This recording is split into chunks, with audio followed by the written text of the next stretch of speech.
program is brought to you by Newsworks in cooperation with the Eau Claire Area School Board. This program is simulcast on WRFP-LP 101.9 FM. Yes. Thank you. So let's do a roll call for verification of quorum. Commissioner Vu, Here. Commissioner Nordin, Here. Commissioner Bika, She is running late. okay, Commissioner Harder, Here. Commissioner Klinkhammer, Commissioner Lyons, Here. Commissioner Torres. Here. So we have quorum. Official welcome to Mr. Lyons. Thank you.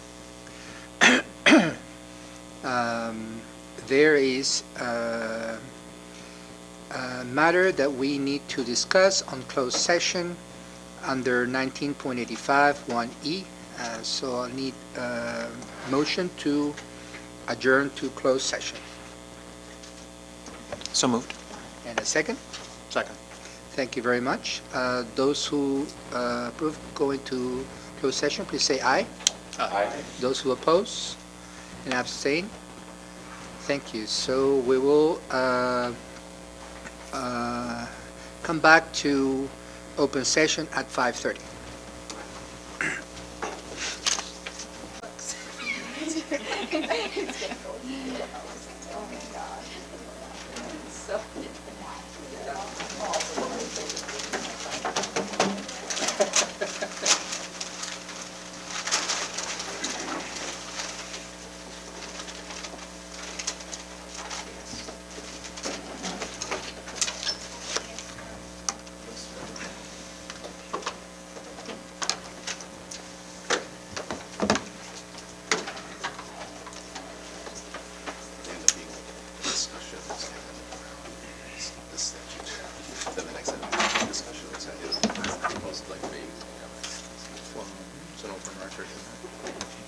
Right, but it's still.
Goes that way, right?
actually went to high school with her.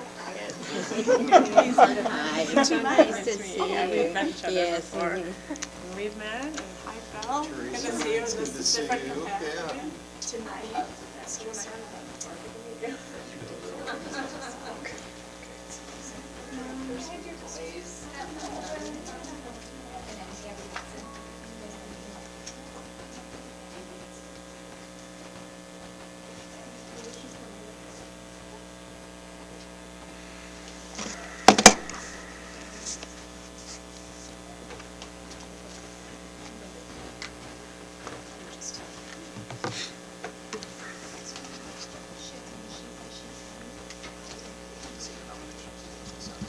Oh, yeah.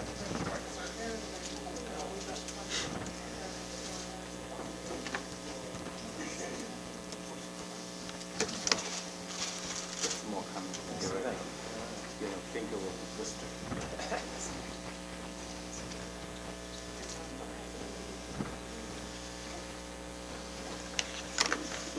Okay, it is 5:35, and we'll reconvene in open session to go on with a work session. And I would ask Dr. Bika, please kindly introduce our leader for this segment. So we're joined by Teresa O'Halloran. She is UW-Eau Claire's Affirmative Action Director. And we're so lucky to have her talking about implicit bias in executive searches. Thank you for coming.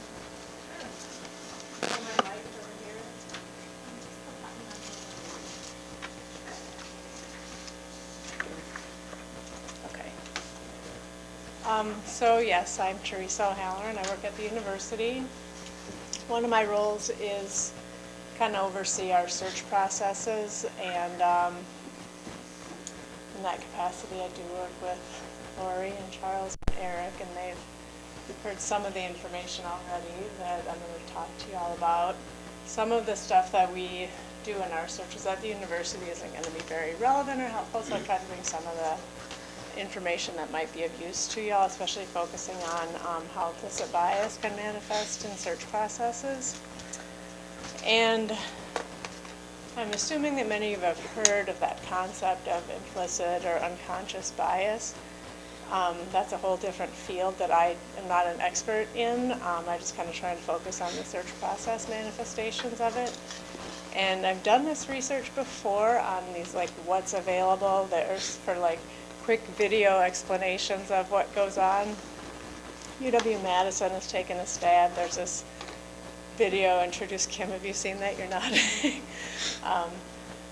Introduced by Becky Blank, their chancellor, and it's kind of okay. I give it like a B- maybe. And so there's this cartoon that the speaker has an English accent. That's the best one I found, and that's the one that I sent to Q. It's 5 minutes, so just launch that here. Unconscious bias in recruitment and selection. When recruiting, we are often fairly confident that we will find the best person for the job. We get the person with the best CV, the best skills profile, the right experience. We convince ourselves that we ask the right questions, weigh up the evidence, and make a rational decision. But scientific research suggests that we add a much less objective set of information into the mix when we are selecting people. In 2016, a Sheffield Hallam University study gave employers identical, hypothetical CVs that met all the criteria stated in the job description. Some CVs had an accompanying photo of fat or thin people, and some had no photo. Employers were asked to rate the CVs on a suitability score out of 42. They found that men of a normal weight received an average score of 39, while the obese men scored 25. For women of normal weight, the average score was 35, while obese women scored 23. Overall, CVs without an accompanying photo scored 30, which was higher than the scores for the obese men and women. The researchers concluded that obese men and women are less likely to be employed because of their weight. But this research also highlighted the difference in the employer's rating of equally suitable men and women. But it's not just weight and gender that are affected. In 2010, UK researchers sent out 3,000 CVs for real jobs. They put a common Caucasian name at the top of 1,000 CVs, an Asian name at the top of 1,000, and an African name at the top of 1,000. They were the same CVs, only the names varied. They found that if you had a Caucasian name, you typically waited for 9 applications before you got an interview. If you had an Asian or African name, you waited for 16 applications, on the same CV.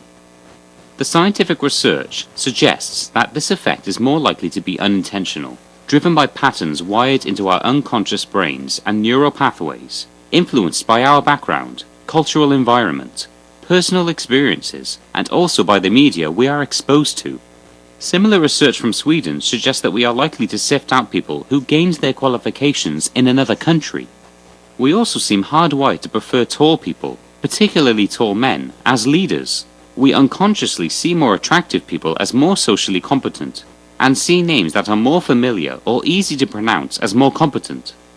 We seem to prefer to be with people who are like us, that look like us, sound like us, share our social background, interests, or education. Brain scans show that we make these rapid, automatic, and unconscious judgments about people in less than 1/5 of a second, faster than our eyes can even process the person's face. By the time our thoughtful, objective brain kicks in, after about half a second, it is too late to stop these judgments affecting our people's decisions. We then simply reshape the facts to fit what our unconscious has already decided. This does not just happen when sifting job applications. After all, we can rarely tell from a CV if someone is overweight. It happens at interview, in assessment centres, and in the casual conversations we may have with candidates. But we convince ourselves that the decision was made on hard, objective evidence. So if a white Caucasian man is on the recruitment panel, then he is likely to unconsciously prefer the candidate that looks like him. Or the cyclist on the panel prefers the candidate who also cycles. Or the mum favours the person who has just returned from a parental leave. We are naturally drawn to people that we have commonalities with. We find comfort in what we know, regardless of whether we believe this to be the right choice. This can manifest itself in a bias recruitment process, such as the earlier examples of weight and gender bias. By letting these unconscious preferences for some types of people affect our people's decisions, we may let the real talent slip through our fingers by fishing from only part of the talent pool, but who could bring real creativity, innovation, and customer or community perspective to the job. Studies show that workplaces with greater diversity report increased adaptability, productivity, and more effective execution of strategy due to the broader variety of viewpoints and strengths that come from the workforce. Typically, they can also offer broader services too by drawing on the different languages and cultural understanding of their workforce. So how do we overcome this issue? Firstly, by acknowledging unconscious bias does exist and, if allowed, will affect the recruitment process. Then, designing and following a truly selective and robust recruitment process that clearly defines the behavioral skills and capabilities, as well as the experience required for the role. And finally, track and report on the profile of candidates that apply, are shortlisted and ultimately recruited for a role. This helps to identify whether certain types of candidates are being deselected or affected by unconscious bias in the selection process. After all, as the well-known Muslim quote says, a lot of different flowers makes a bouquet. I'd like to see if that's really a well-known Muslim quote. Usually I check that kind of stuff, so Unconscious. on your own. So I hope that was somewhat informative. I think I crammed a lot of information in short little set, but it's pretty clear. I'm going to kind of talk by passing this out, the flyer that we use at UW Eau Claire. And so it's kind of UW Eau Claire centric, but I think it can be pretty applicable to your search for the executive search. The research that is discussed on the back side of this document is mostly out of this group that's affiliated with UW-Madison. It's actually part of UW-Madison. They're called WISELY, which is Women in Science and Engineering Research Institute, I think is the last I.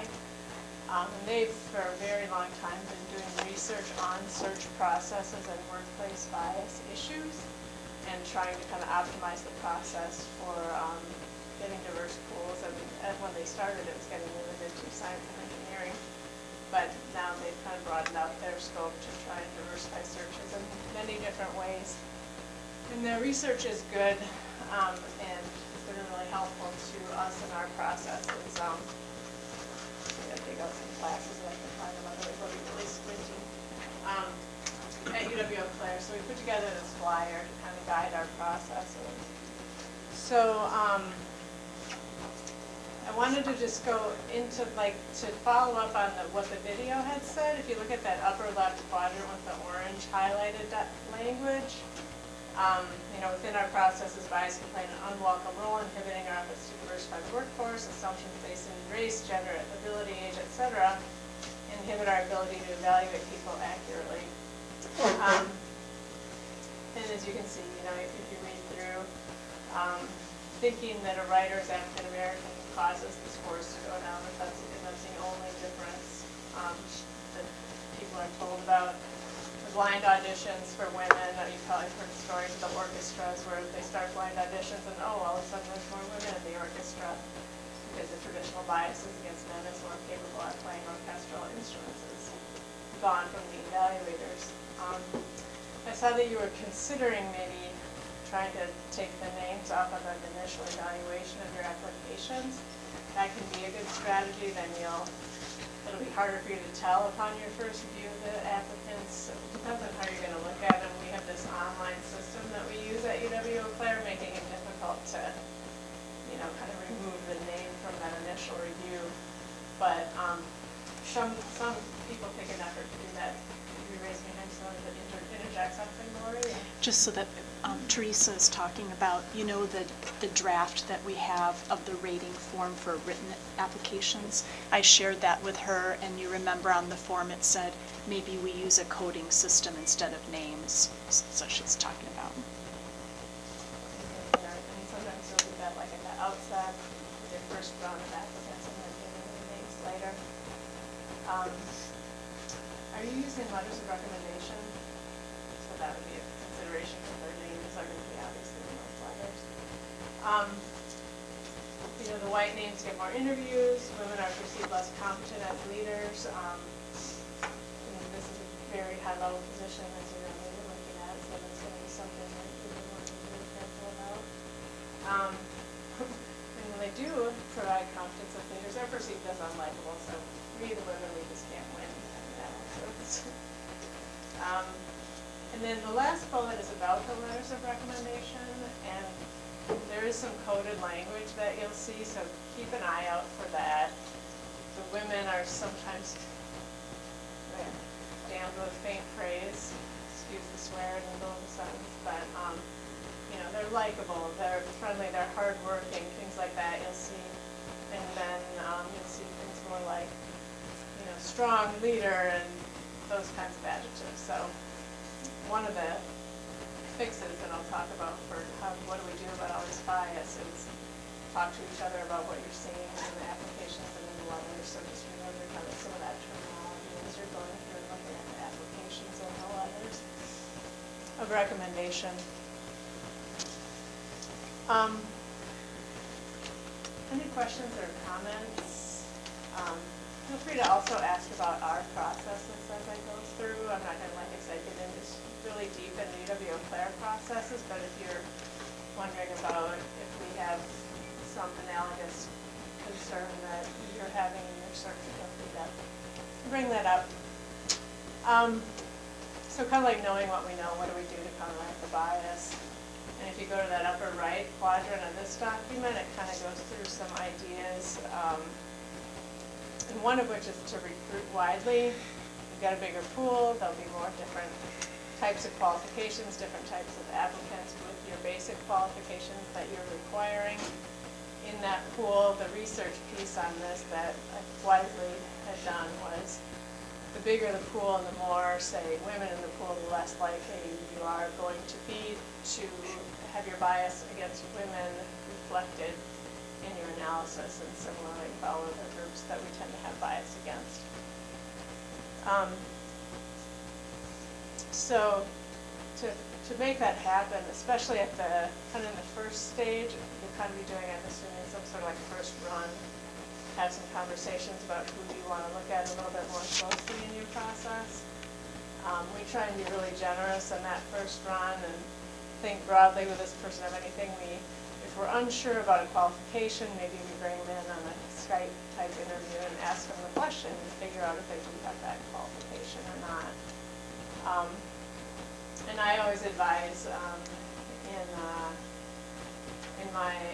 when asked for advice on a job description itself before it even goes out for ad, I try and key whether a certain degree is required to whether it is really necessary. Like our faculty, most of them need to have that terminal degree, for example.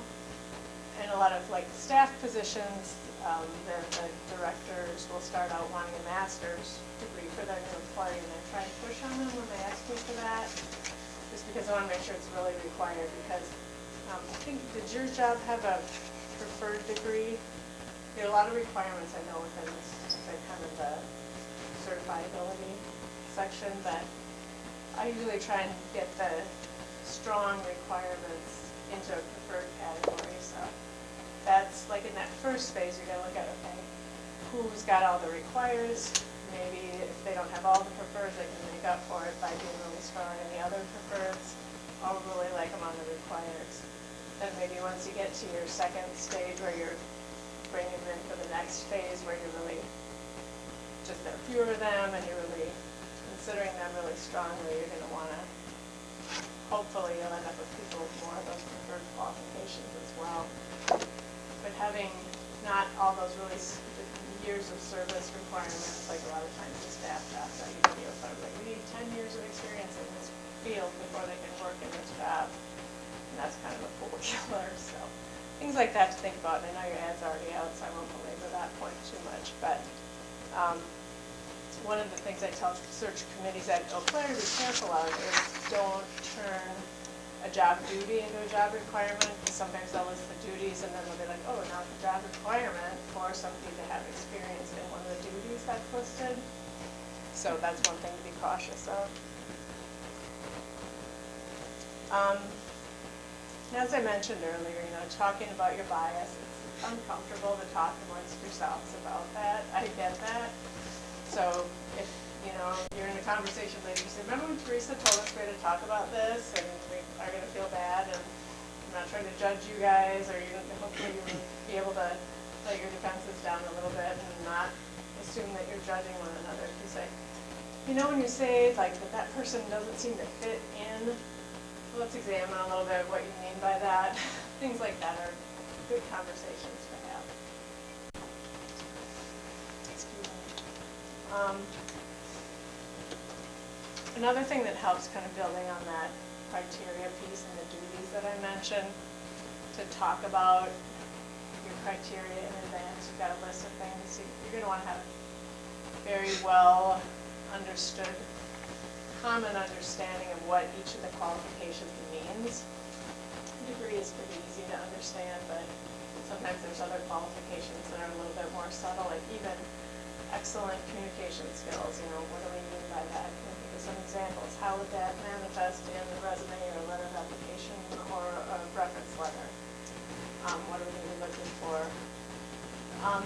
Sometimes I didn't see anything in your ad that I looked up online that was really confusing, even as somebody who doesn't know much about this type of position, so that I thought was good. But that common understanding is really important at the outset. So talk about that before you start looking at applications, and it can dispense with a lot of problems before they happen if you do that. Because problems that you're going to be a player searches and inter-search committee drama does come to me, and that's kind of a driver of that area. It's different understandings of the job qualifications. Let's see. And like Lori said, she did share that document with me, that kind of your rating form and listing all the qualifications and how well you thought the person fulfilled them, and I thought that was a really great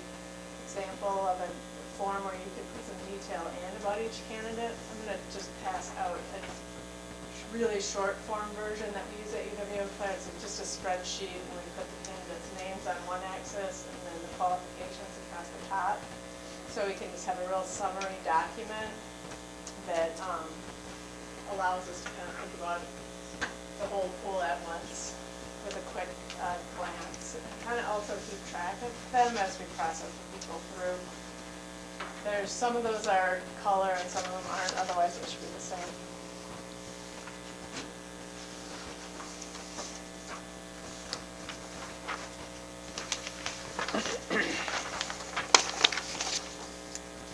If you want to use something like that, I could send that template to email that to you. Whenever some people doesn't already have it, and nobody feels like copying it into their own Excel document.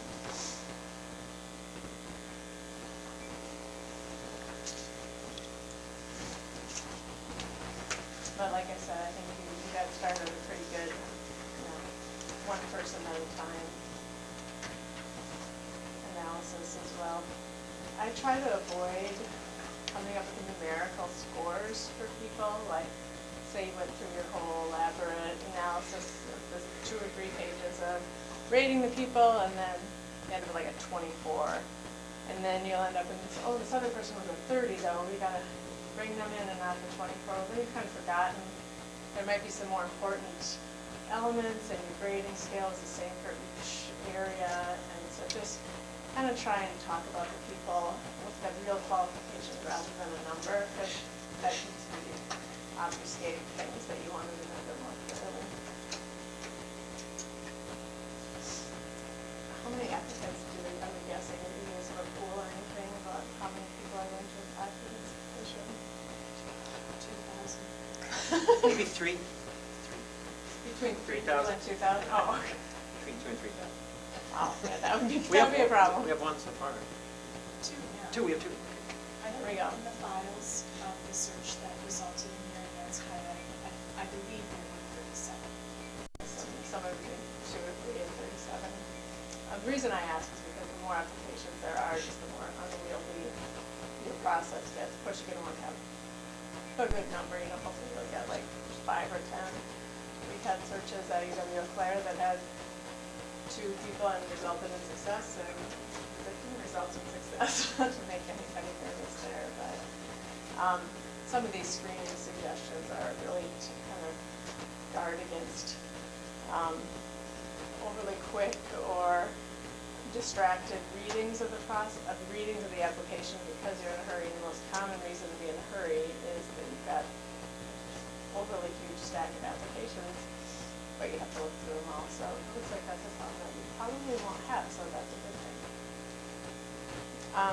But yeah, take your time. It's one of those things that's actually thoroughly researched as well, and it's a super easy thing to do. So give yourself some time, distraction-free, turn your Outlook off, because if you bet you, that's your, whatever else your email program is, if it's not Outlook.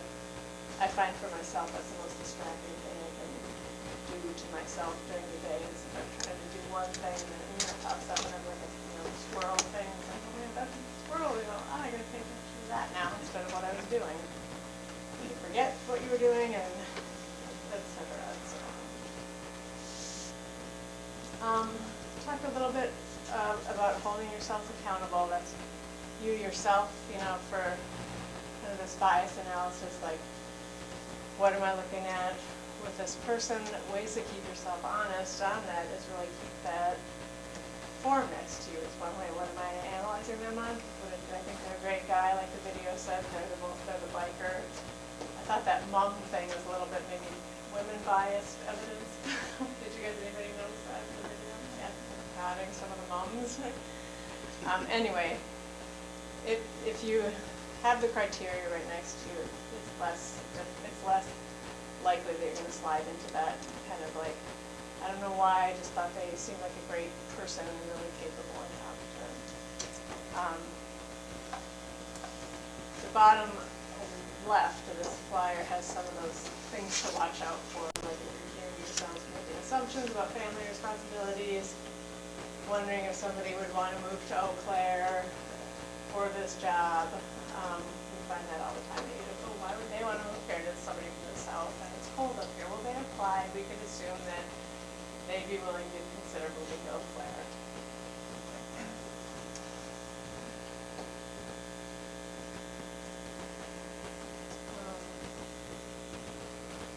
And I don't know if this would be a thing in your search, but a lot of times we worry about kind of snobbery about institutions that degrees came from.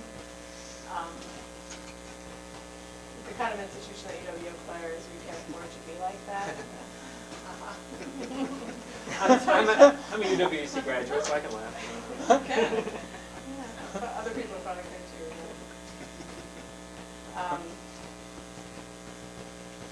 And then we do see, especially in a leadership position like this, with responsibilities at all hours, you're going to watch out for your assumptions again about women and family responsibilities.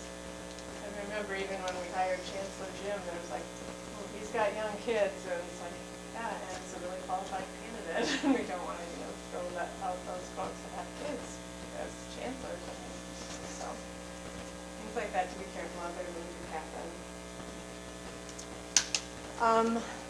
Another part of holding yourselves accountable is your process for kind of approvals of different stages of the search. That's how we kind of keep ourselves accountable at UW Eau Claire. There's these elaborate forms that people have to fill out and approvals to be gained in order to advance your search from one stage to the next. Like before you can bring people on campus for an in-person interview, you have how many people?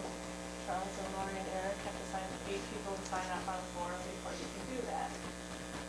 And I think you don't have to do that in your search. So find blessings and hold each other accountable in other ways. In your own, to your own selves and amongst each other. Because I think you're the committee and the hiring authorities like that. So just try and keep yourself organized. I did bring one other handout that's just our search timeline template that kind of is going to help you keep yourself organized, because I think that's going to even be part of your accountability. Did we do the right steps that we said we were going to do? Did we follow our own process that we said that we were going to do? Did we follow our own job description that we sent out to the world? Things like that will help. So you might want to just, if you haven't done this already, you may have just make a little table of what are we going to do, when do we hope to do these things, what kind of time do we want to set aside for all the different elements of our search.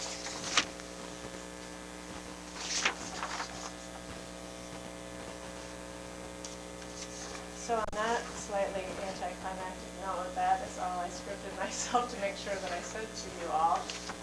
And I open it up and see if anybody had any questions or comments or concerns you wanted to mention.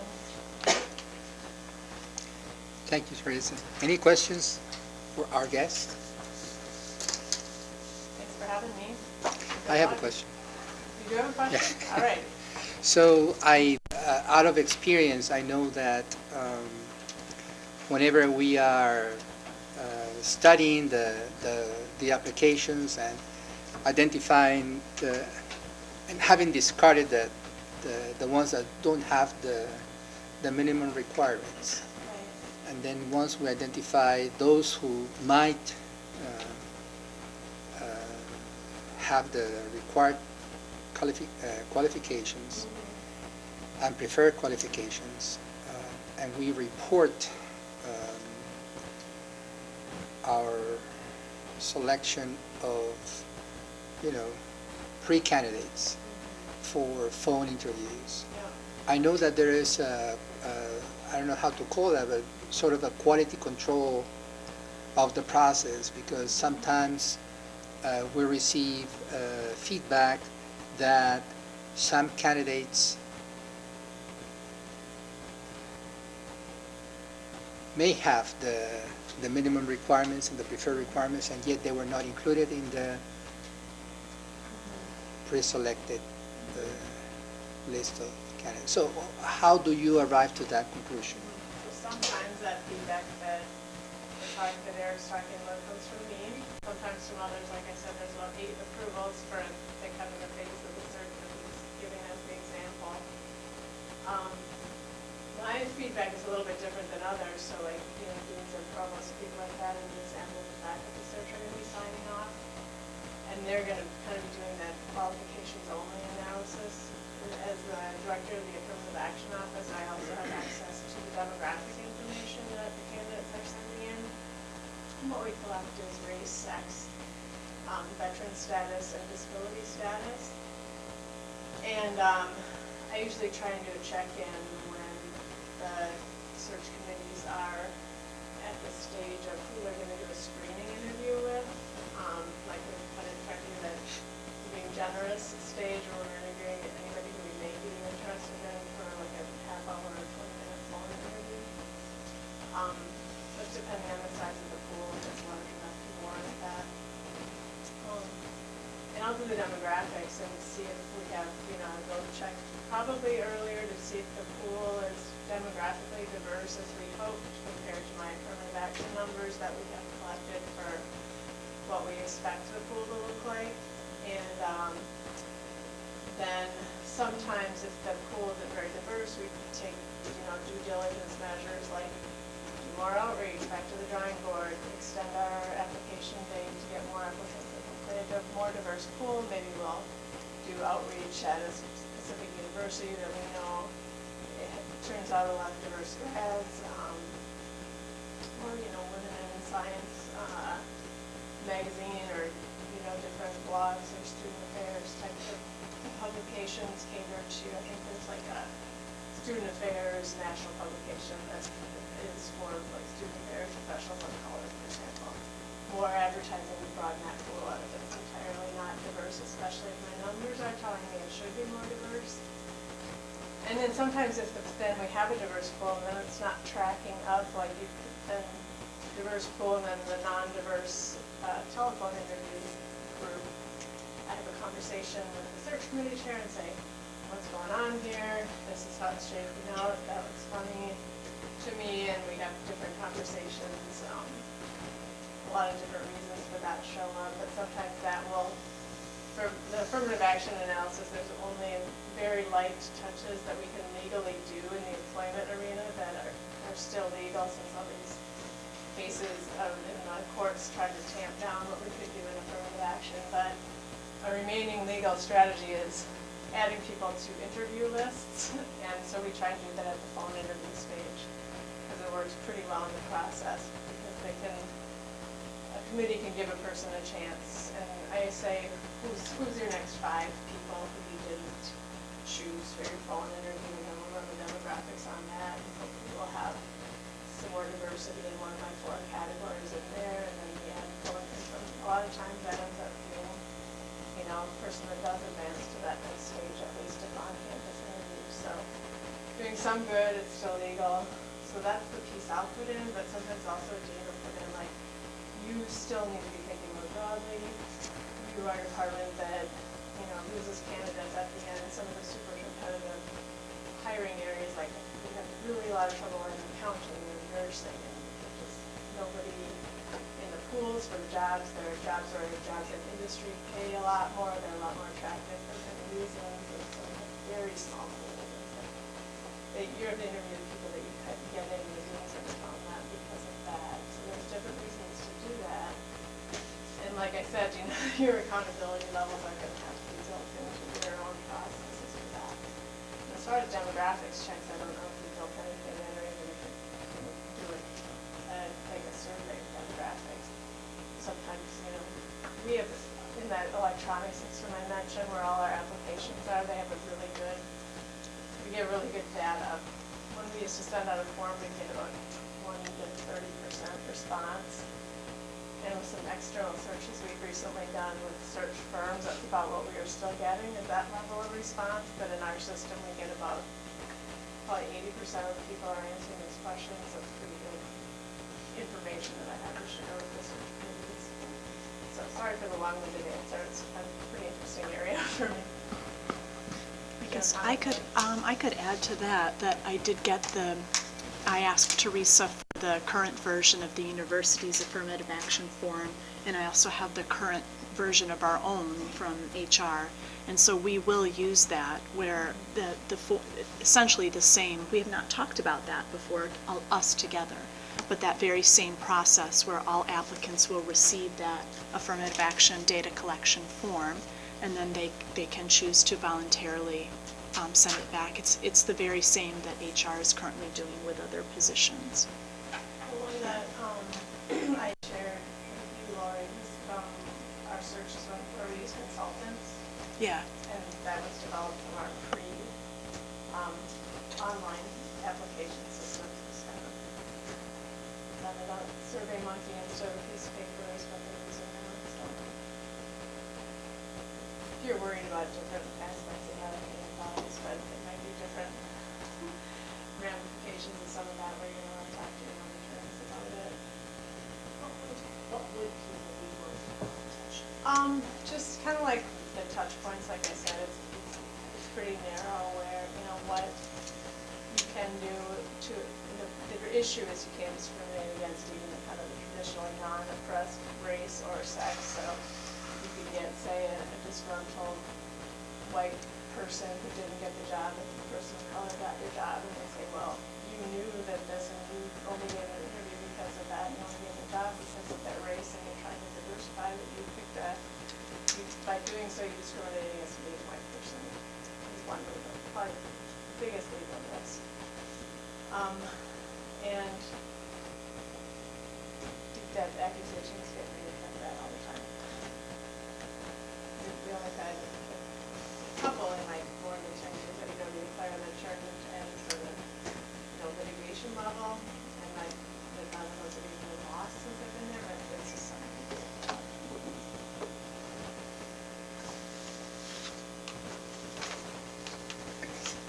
Teresa, what are your thoughts about or suggestion about pros and cons regarding two things? The own chosen reference check, and also what the committee can watch out for feedback from people that interact or observe during the interview. How much of that feedback can be or should be pro and con about that feedback that will be utilized for the committee's decision making? Yeah, I mean, to take the second one first, that feedback from people that interact with your candidates could be extremely useful. But it needs to be taken with a grain of salt also, because people who are going to be interacting with the candidates, I'm assuming, have very different levels of knowledge about what we need in the person who's going to get the job. There'd probably be like one audience that the person will be interacting with when they get the job. And so one thing to do is if you can narrow down by kind of your survey process of the people who do see the candidates is, I read the resume, I saw and the letter, I saw them do this clause, where did you interact with the candidate? And then either specific questions about what they thought, what aspect they want to know from that particular group, or just make sure you know which group they come out of when you're reading their feedback. And it can be pretty easy, like even like if you can even do a paper, like say a green handout for this meeting, and what did that group think of the person? And then you're going to see this bias stuff in those people too. They're going to call you women shrill, and they're going to, this person, there's even that weight thing that manifests sometimes. And so you have to watch for the bias. That's easier to talk about amongst yourselves than right. The good things about that than your own bias. So both practice when you're, as you're winning your pool and talking about it amongst yourselves, and that's the hard part. And then to get to the making sure you're assessing fairly the community information. So that's what I recommend on that. And the first part of reading, kind of like the off-list references. Correct. Yeah, we at the university is kind of legally prescribed what we can do about that, and we kind of reserve the right to go off the list of the reference list in our ads usually, and then we inform them again if we want to do that. We don't do that in all of our searches. In our high-level searches, we usually do of the phase where we're doing that. And we try and kind of disassociate some of that piece from the search committee, from the people who are deciding, in doing like an internet search, you know. There's a while back, UW system got burned in a high-level position they were hiring for. Phil, you probably remember this one. Chancellor. Was it one of the chancellors? Yeah, it was a chance. One of the southern part of the state. I don't know. Parks. Yeah. And they, do you want to tell the story? You know, maybe you're No. and there was kind of one of those things, a problem with the person came after they were, I don't know how much paperwork had been signed, but a real, like, if you Googled the person or like searched in Facebook for their name, you would have seen this problem, and it was like, you can't have a job level of problem. And she didn't have a job, I don't remember who the person was or even what the problem was. I just remember that changed their attitude about search processes a little bit and what we have to do before we hire for those high-level positions. And so certain levels of searches are done, and I recommend that you get somebody, maybe there's a staff person, a trusted staff person that's staffing your committee deliberations to just do like Twitter, Google, social media, and I'm not a media expert at all, so don't listen to me for which areas to check, but at least Google a person before you bring them to their meetings with the community. Because yeah, that can fly back in your face. And you're not going to be probably, you probably have a criminal background check process to get some of those other concerns. We just started a Title IX background check process at the universities where we have to ask now candidates have had Title IX, if they're in the middle of a Title IX investigation, they would become responsible for a Title IX policy violation. So that's another new thing to kind of weed out those media disasters. So yeah, I would just recommend you make sure to let people know before you get launched on that, and sometimes, and try and do the same type of background check for each candidate who's made it to that level. Sometimes you don't do it until you got a finalist, but and then you don't have to worry about equity, but you're doing it on more than one, just make sure you're not kind of more deeply looking into one unless there's a reason for it. If there's something that turns up on them, obviously you have to figure out what that is. I can add one thing about the off-list reference checks, is that although it doesn't appear in the position description itself, but in the online application form, it's there, say that we'll contact references, the references that they provide and references that we deem necessary, meaning off-list.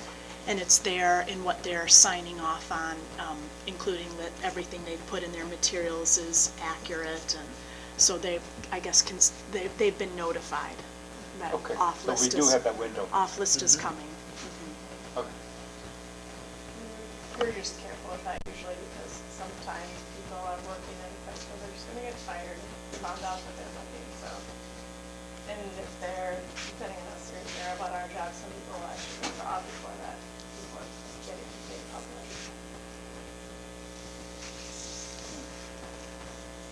I have one question. Could bias also, implicit bias also influence field search decision? Yes, I can, but you're going to have to say more about what you're suggesting might be. Inform a decision to say we're done with search files? Yes. For sure, yeah. In many different ways, I would think. And whether you can get agreement that that, you know, one of the few candidates can be the person. I think that's another bias against, you know, a certain type of group in leadership, for example, or in your case, you know, depending on how much and how you take the community input, you know, on a set of the thing where the community is going to vote, then you have to go with what that vote said about other deliberations. That could then import all those biases, and they're less trained and concerned about what the result of the search is. You know, sometimes you have, you know, two people and there's one of them that, you know, you're getting some degree snobbery, combined with racism or something, and then it's making some people see a person who actually is qualified as not as qualified as they really are. Things like that can happen, and so even at those final stages. And again, you know, one thing you can do is get that job description and your rubrics out again, and remind yourself why you wanted to look at people you brought in the first place. Talk amongst yourselves and make sure you're making your decision based on what you said you're going to make your decision based on. Some basic ones, politics involved, we'll go with a small town in a lot of ways. That's going to try and seep in, I think. What's the practice at the university?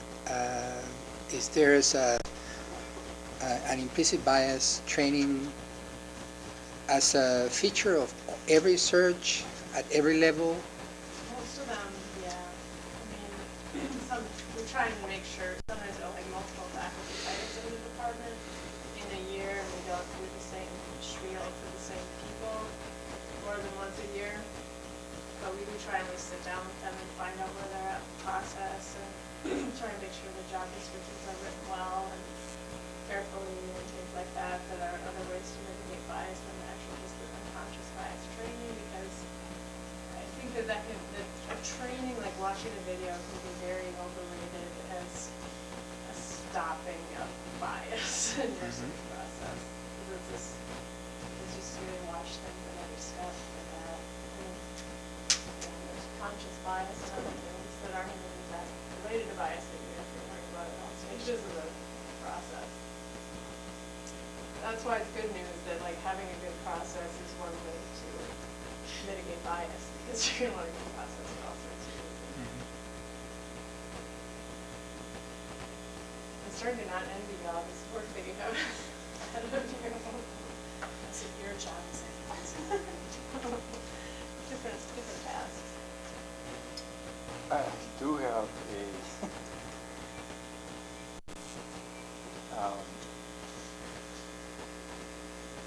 question that you may need to comment on. So, bias may be unavoidable, and bias may be a way of life. And the way I'm saying that is, when you have a jury selection process, the one attorney would screen out potential bias, but the opponent attorney would intentionally grab somebody that will be biased for him or her. So how do we treat bias in a real life? Well, I mean, the jury selection is a great example of where that, it serves certain ends to have certain biases there. And so, you're trying to make sure that you're guarding against biases against types of people that,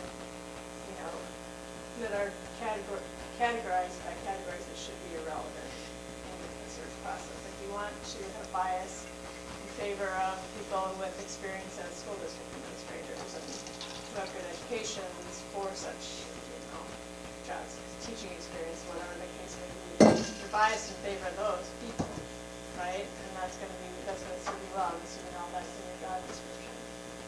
You're weeding out, you're trying to biases that are illegal and unhelpful to getting the best candidate in.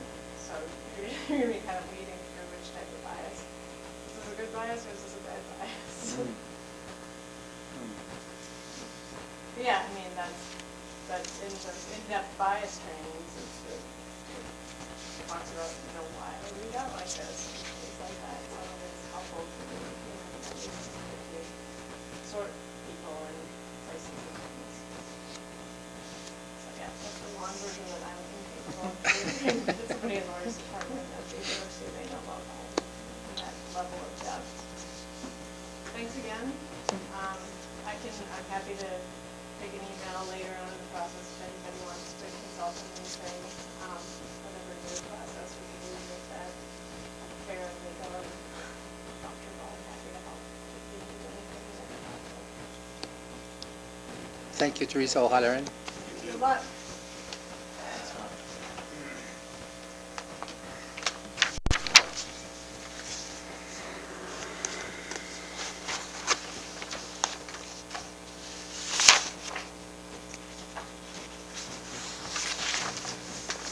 So we have 35 minutes, additional 35 minutes to work. So what would you like to do? I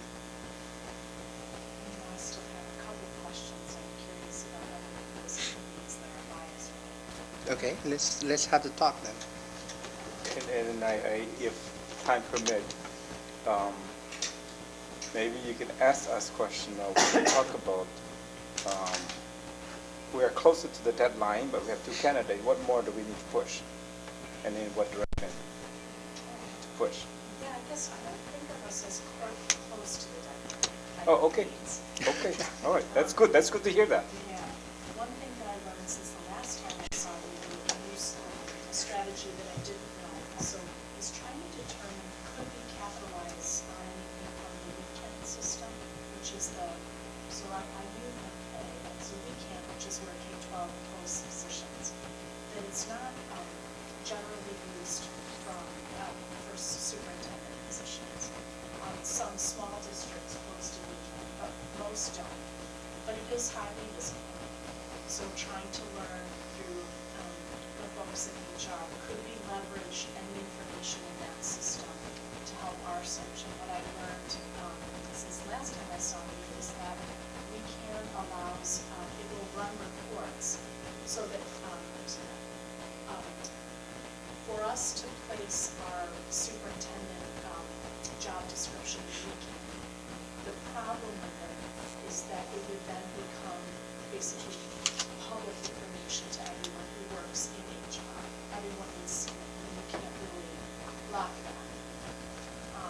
So that didn't seem like a viable option from a confidentiality perspective. But what WeCan does do is you can run a report for the people that have the superintendent licensure. They can declare that they want their contact, their email made public.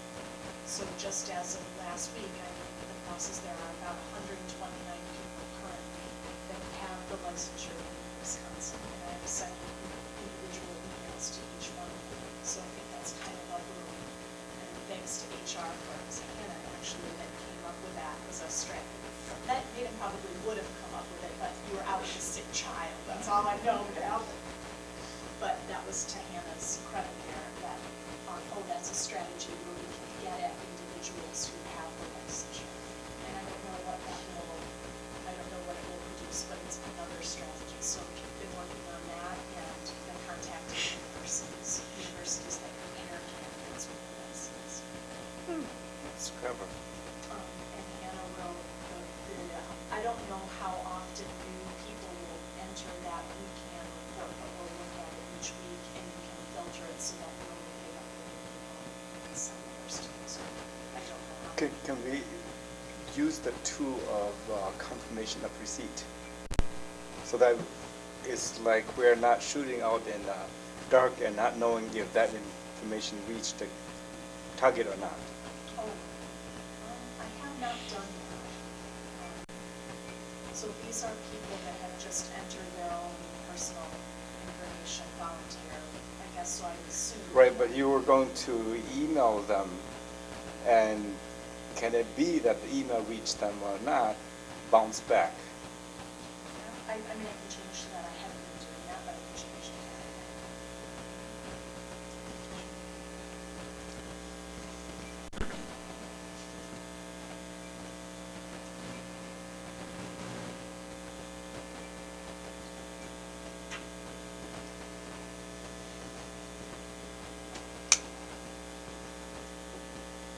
And you said you had questions? I have a couple. I guess the two things that one thing that I worry the most about is this idea of the accountability. That this is the first time I've been involved in a search where there was no accountability, like Teresa described, that at multiple times in the process, somebody's giving me feedback. I'm used to that model, and so this is so totally unique, I think, to school boards. That there isn't an outside accountability mechanism. Could we build one in from inside? That's what I wonder what you all thought. what would that look like? I don't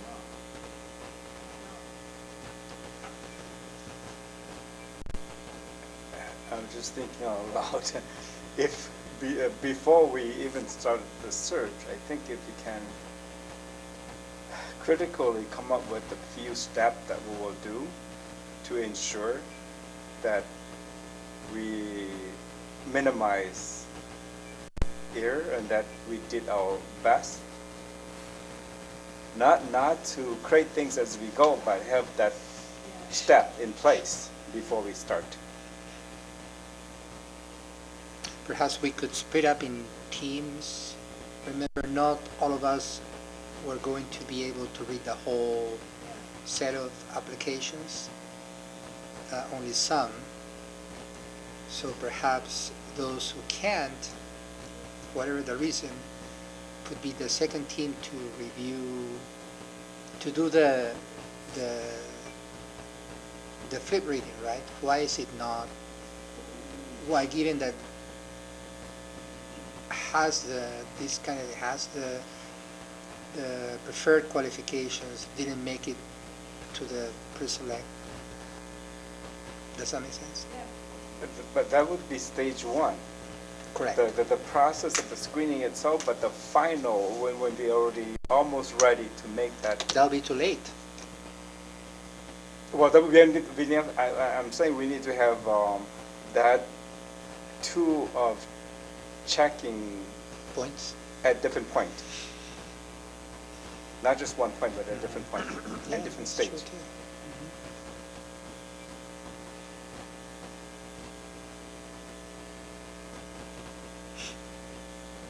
I guess what I'm trying to say is when you do your best, then that's what it counts. And how do we know we did our best? When we get more toward the end, it's something that I've felt in the school, definitely in the school visits, and in other groups too, like talking with the partnership coordinators, for example. And I can't say that it happens every time, but I think it happens most times, where staff members or community members say things that it's not just implicit bias, I think it's explicit, that they explicitly say, like what really resonated with me is this strong feeling like we want this next person to really fit in. And that's been quite a powerful theme of what that means to staff and to community members. I mean, people have even said things like, they can't come, it's not as good as they don't come from Wisconsin, if they come from another state, or, they don't really know us, and how could, this kind of person know us, and so that has really troubled me, and I think when you get, especially in that end, when people are giving feedback, that those things can become very powerful, there was a staff member who even had some involvement with previous searches and talked about, it was working on an administrator hire of a current administrator in the district, and this person said, well, when the person we ended up hiring, when I interacted with them, I just knew. They just commanded such a presence, and they just looked like a real leader. And that's very powerful for people. And that worries me, quite a bit. Is to, Sorry I take up a lot of time, but I was going to ask Teresa that very line of thinking where how do you balance between most fit versus unbiased? And obviously, that kind of thing will surface. So I'm hoping that we come to very clear understanding about the best interests, the priority, or the criteria for best interest. Best interest for the student, best interest for the adults, best interest for the community, best interest for the current administrator. really prioritize those best interests so that we can evaluate that against whatever most fit pressure might push us later. Some staff have even mentioned, since superintendents, that they may know from surrounding districts, and just have this idea, this is the person we need to recruit. Hire. Not even the kind of person, but the person. This is the person. And I think you just can't have, whatever we might know about that person is going to be kind of limited, and whatever.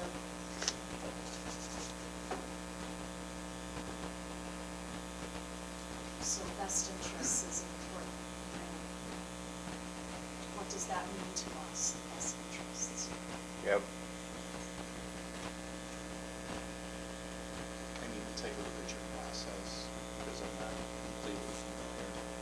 But I think I can't leave my bias at the doorstep. I just haven't. So the more people that you add to the process, the less you mitigate that bias in the process. So like taking one pencil and breaking it, it's easy to take a number and you have a lot of strength in the numbers. So I don't know how that process is moving through because I heard that not everyone is reviewing the applications. But the more people you can have weigh in, I think the stronger you're making the decision, at least for the CEOs. I think what Eric's talking about is not everybody may do just the initial, which would be sort of like your sort of categorical exclusions point. Not everyone may do that, but after that. Not everyone may read the 2,000 applications that we will receive, Yeah, So whittle it yeah, down to well, just or 1,000. 3,000. That was him. I know, it's true.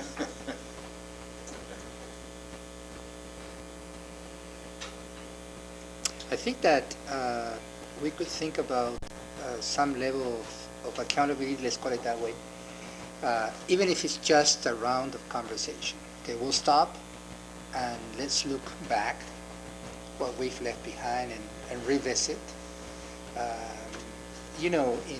In the spirit of we want to identify what's best for students and, allow us that second reading, a thorough second reading.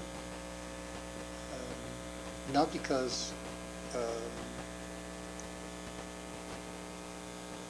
because we think it's ideal, but because we are aware that we might be missing something and that we didn't see the first time. So, as a discipline thing.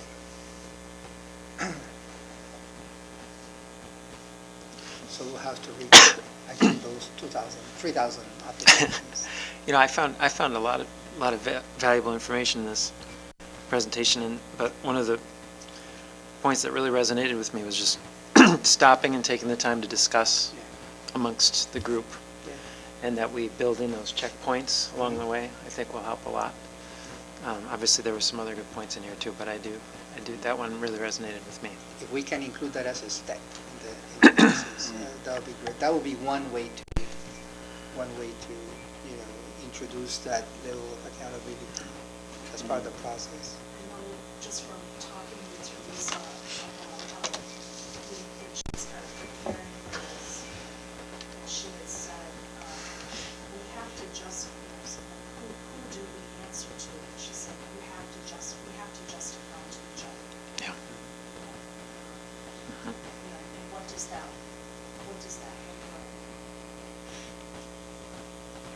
It was kind of the point about having all these multiple opinions looking at the having all of that.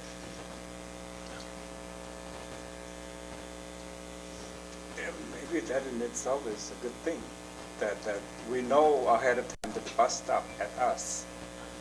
And sometimes you don't always do your best because you know that someone else will do the quality check later.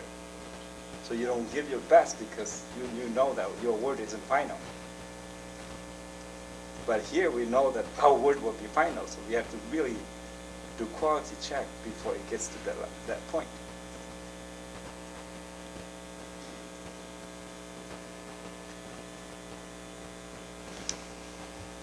Yeah, I think there's not a process I can think of that the board has gone through that we've been as responsible for. Solely responsible. Correct. Yeah. And I think it's the number one big job as a board, is that one person be hired.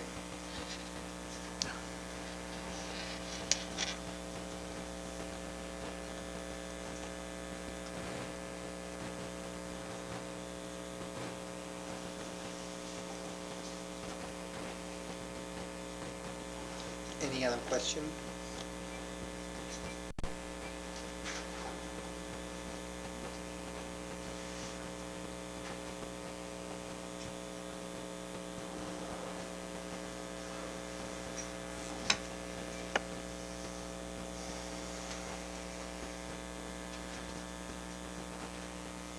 If not, then I can suspend the session for 15 minutes since we started at 5. Take a little break, stretch legs, and then come back re-energized for the rest of the session. We have a lot of reading to do tonight. Yeah. Good? Okay, so we'll reconvene at 6:55.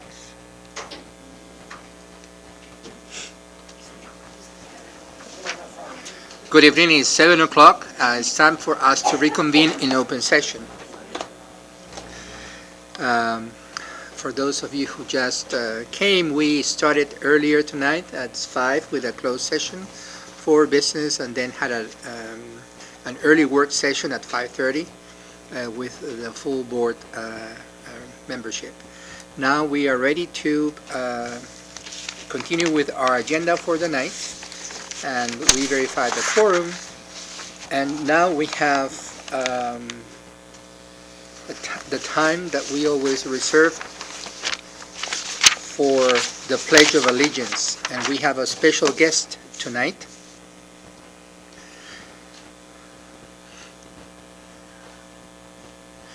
Our student pledge leader tonight is Winnie Jones.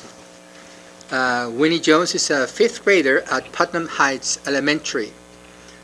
Principal Newman Neeland said that Winnie is kind, is hardworking, and is very generous. Winnie is excited about learning and loves to study history and writing. She is always interested in helping people and is passionate about social justice. She is also a huge fan of the Boston Red Sox. It's an honor for us to have you as a leader for the Pledge of Allegiance. So those who are able, please stand. A pledge will be offered. I pledge allegiance to the flag of the United States of America and to the republic for which it stands, one nation, under God, indivisible, with liberty and justice for all. Thank you very much, Winnie.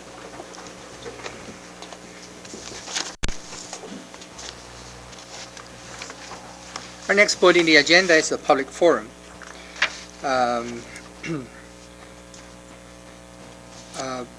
Citizens have signed up to take the opportunity to speak to the board. Each citizen will be allowed up to 4 minutes to address the board, providing that he or she has additional or new information that has not been previously shared at the meeting. The school board will not hear personal complaints of school personnel nor any person connected with the school system in a public forum. Our first speaker for tonight is Lisa Hedrington. Please come to the front, say your name and your address, please. Hi, my name is Lisa Hedrington, and I'm here to speak in regards to the proposal made by Joe Luganville for the Child Protection Services. regarding number 3, establishing that the Eau Claire Area School District shall exclusively enter into contractual agreements with youth-serving nonprofit organizations that require a background check of all adult volunteers and employees. In 2018, my child became a victim of a volunteer at a nonprofit in Eau Claire. And I did confront the predator. He did admit fault. I filed the police report, but because the situation was not severe enough, so they said, and I'd already taken the situation into my own hands, charges couldn't be filed. I also found out that this person is still participating in that nonprofit and attending functions at the Eau Claire School District. I did contact the nonprofit and sent them proof of predatory conditions. They agreed not to allow this person there. I found out with research that the accused was also a educator at the Eau Claire Area School District. I filed a report in June 2018 with the superintendent. On November 21st, 2018, I was informed that the report was being investigated. I followed up in June 2019 to find out that the person working on the case at DPI was no longer there. The woman I spoke with took care of this immediately. I found out that the accused was termed from the school district and the agency. Thank you so much to the district for that. I also found out that his ability to teach in the Wisconsin state is revoked. As of June 14, 2019, DPI case number 18-TL-93. As I know that you cannot tell companies how to run their business, and you don't have a choice on whether, but you do have a choice on whether you get to work with them. I'm here to thank individuals and this board for their diligence in taking the situation that I brought to your attention seriously. There seriously is no words of gratitude that I could give you for that from my family. It's been a pretty rough year. The nonprofit did not. They in fact told my child, my husband and me, that our child, if he felt unsafe, that we should leave because it was a volunteer situation. We did offer to help fund background checks. We were ignored. I was even blocked, ignored, and told by board members of that nonprofit that is funded by the Eau Claire Area School District that it was not their concern. I am asking that you really look toward this and consider the allegations brought on different types of nonprofits that you work with. Ask questions, find out what they're doing to protect our children. And if they're putting their economic wealth ahead of the safety of the children that they educate, then maybe it's something that we should need to reconsider giving them money for. I'm asking for a quarterly follow-up to make sure that the organizations are acting with integrity and background checks to be checked on annually. I'm also requesting encouragement by the district to any nonprofit that they accompany that you ask them to enforce a code of conduct for the children working with the adults on and off set.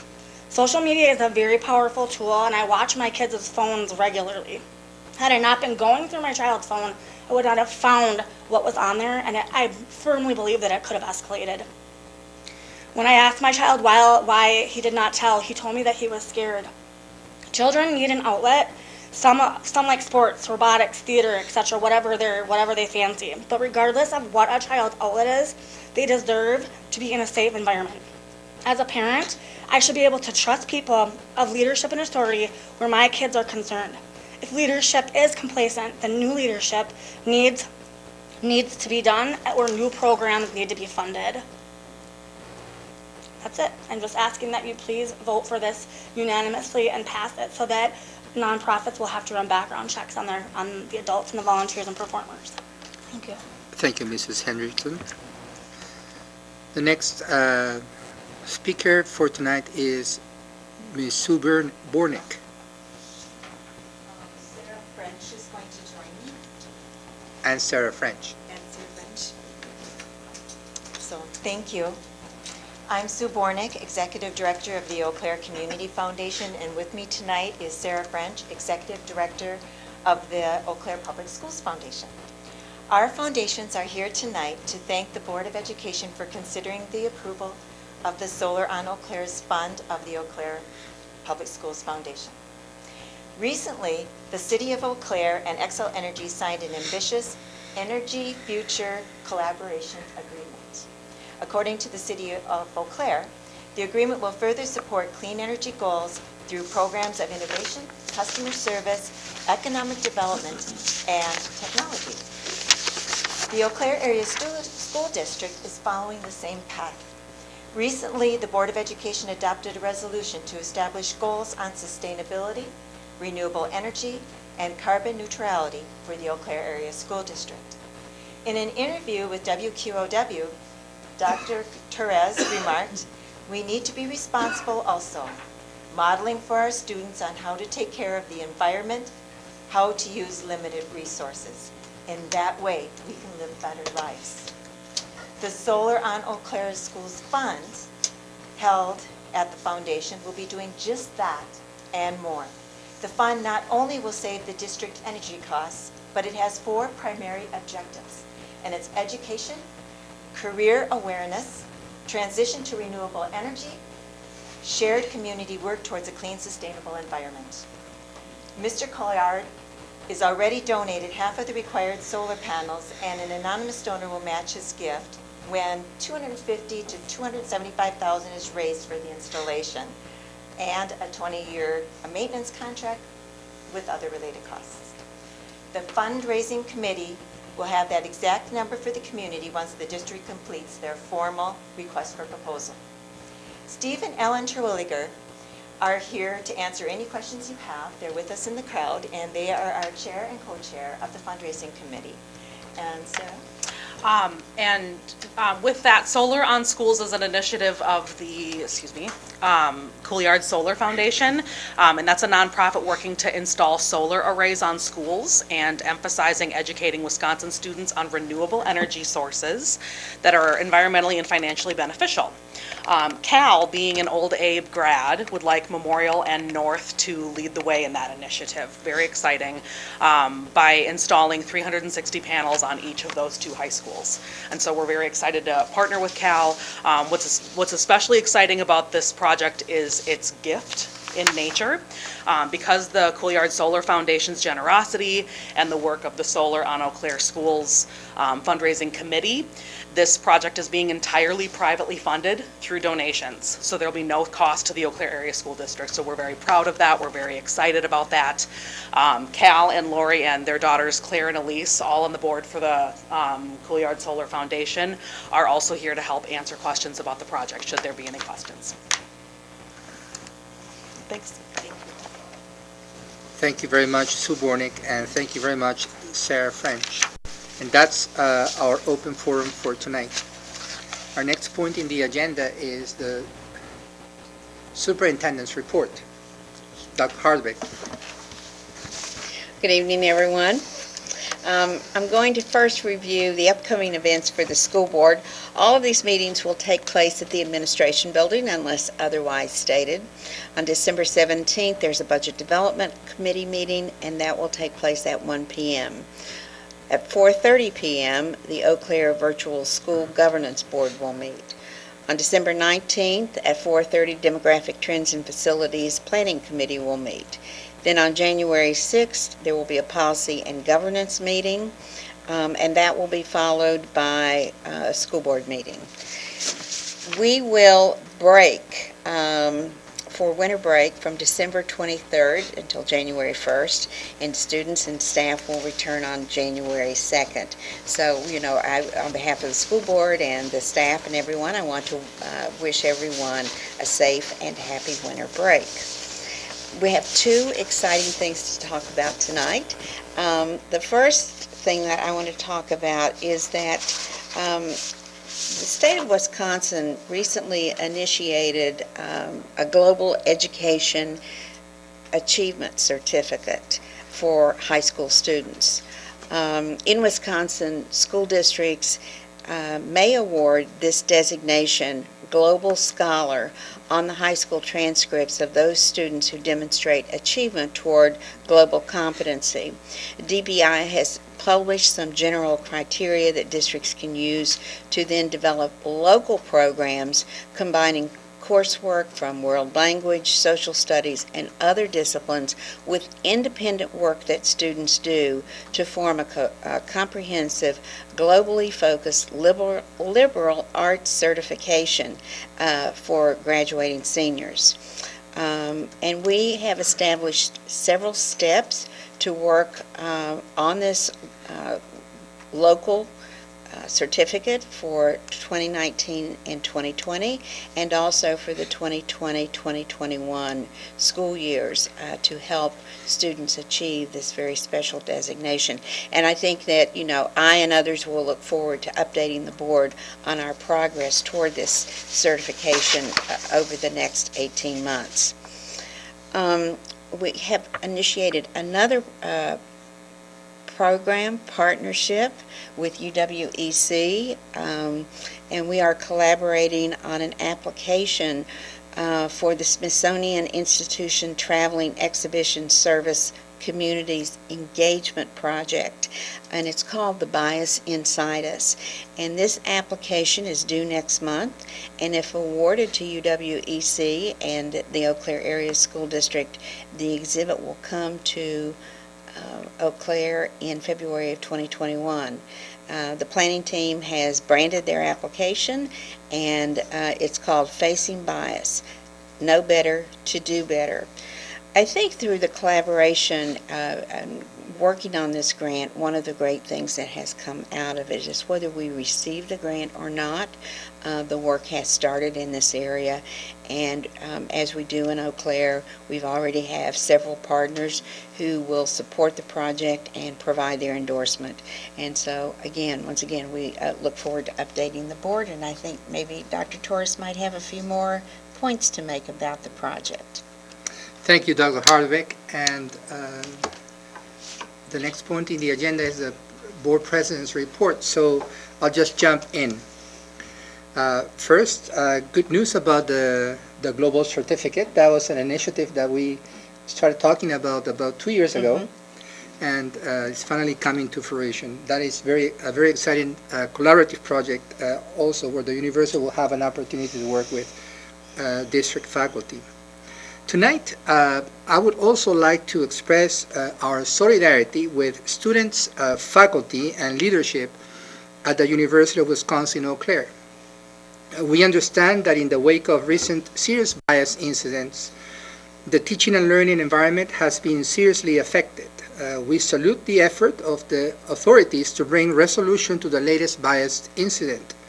We understand that the privacy with which it needs to be handled, and are certainly looking forward to hearing the results of an independent investigation report on the athletic department as announced by Chancellor James Schmidt. Talking about race, racism, institutional racism, white privilege, patriarchy, sexism, heteronormativity, ableism, and all other unbalanced relations of power constitute a difficult conversation. We believe, though, that as educators, we should not and cannot avoid the conversation. We K-12 educators not only are under district policy that mandates creating and maintaining a safe learning environment for all our students.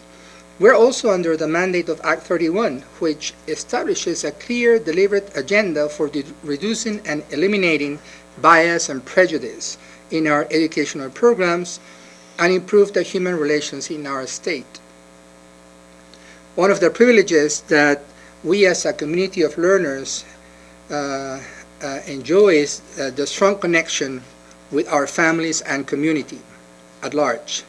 It is our aspiration that our educational efforts can benefit every single person who lives in our midst.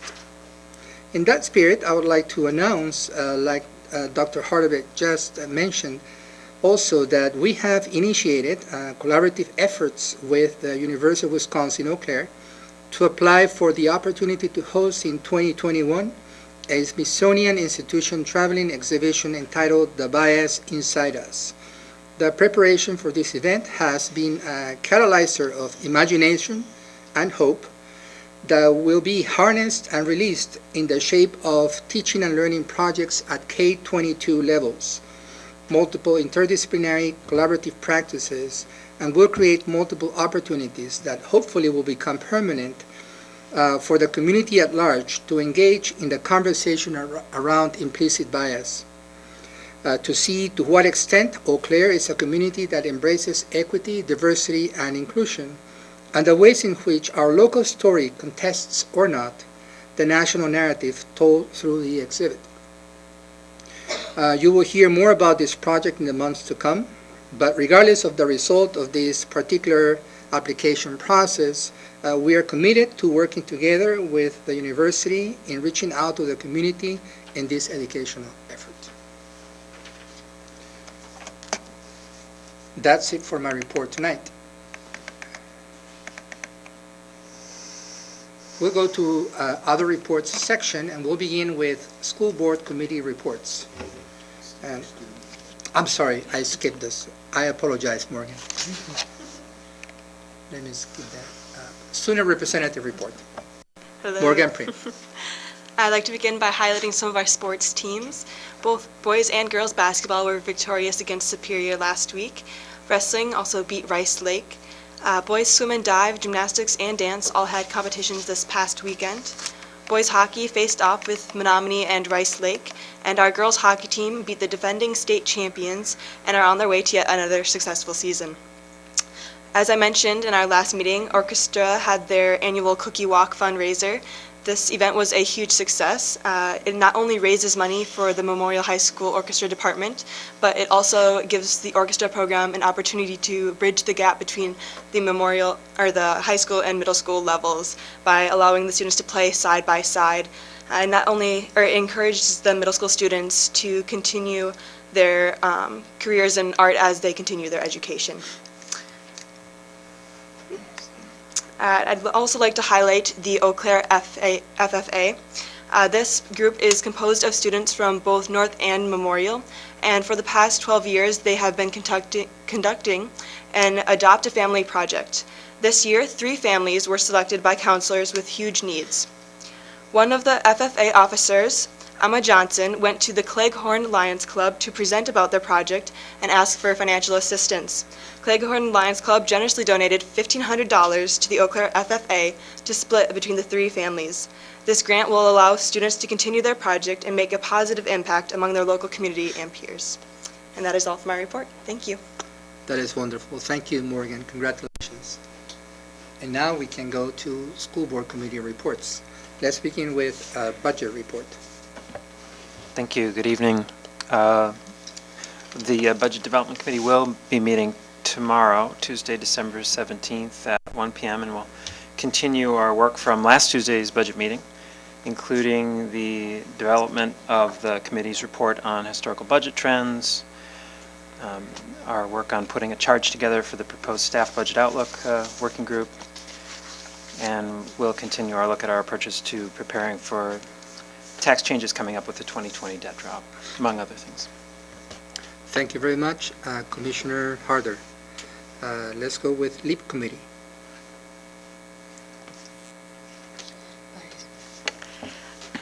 The LEAP Committee did not meet in December as there's some behind-the-scenes work going on developing some information for the district website to share with staff.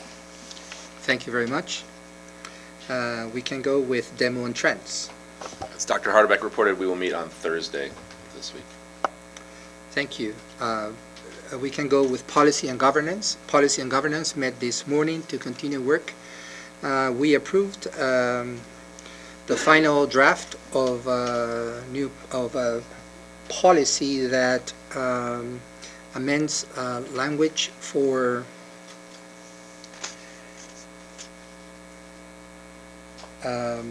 board committees. So this will be included in the agenda for our next session.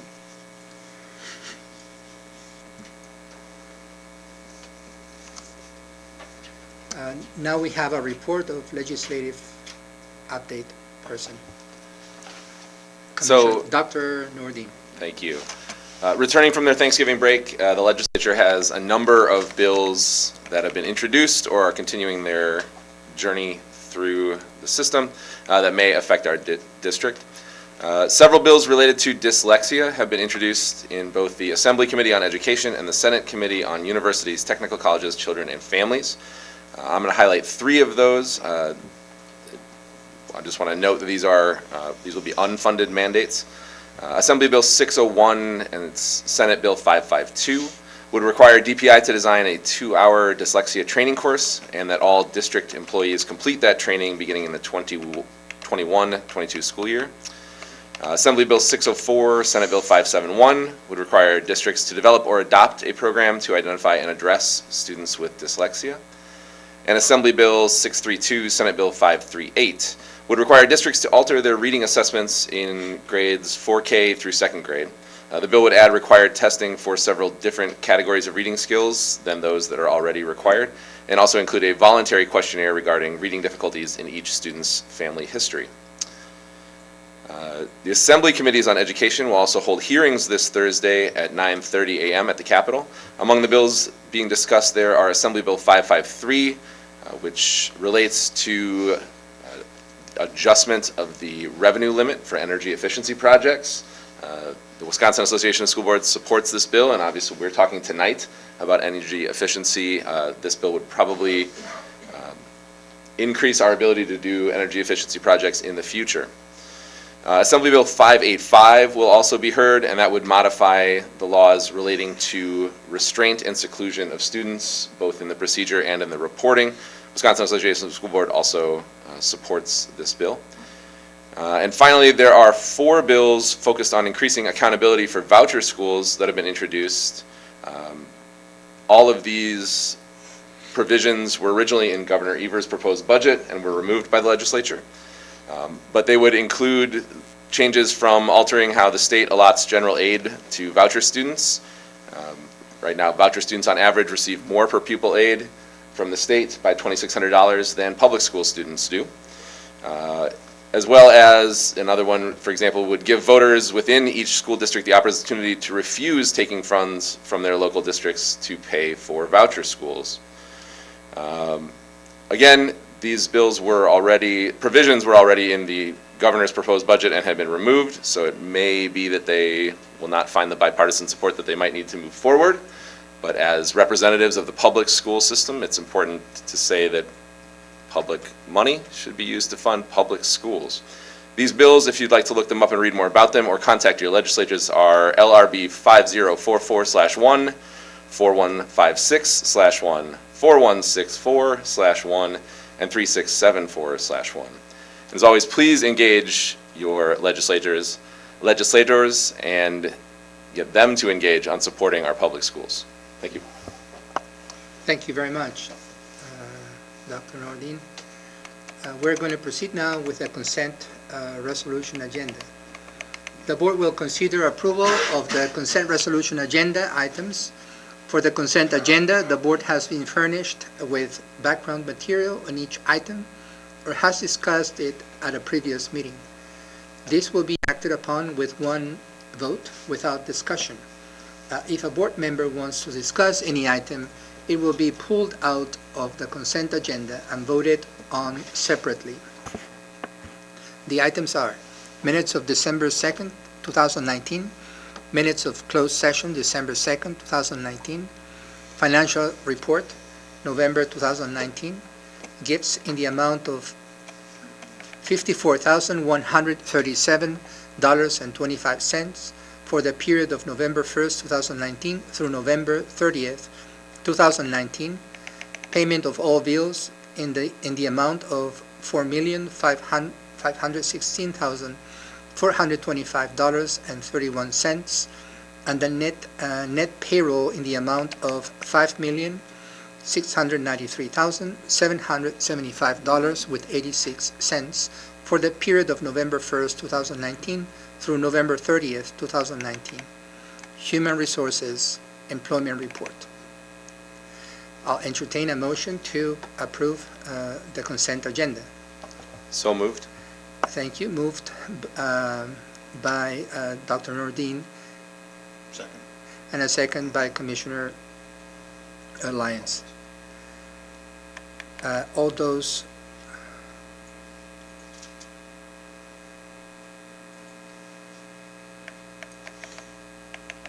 All those who say, will do a roll call. Commissioner Vu, Yes. Commissioner Nordin, Yes. Commissioner Bica, Yes. Commissioner Harder, Yes. Commissioner Lyons, Yes. Commissioner Torres. Yes. The consent agenda has been approved. Thank you very much. We'll move on to individually considered resolutions. The first item is board committee assignments. As you know, these assignments are made at the beginning of each cycle, but with the vacancy that we experienced and the addition of Commissioner Lyons to the board, the board committee assignments have been shuffled a little bit, and this is the new configuration. Basically, Commissioner Lyons will be completing the assignment that Commissioner Luganville had at the beginning, as listed in this report. Can we see the report?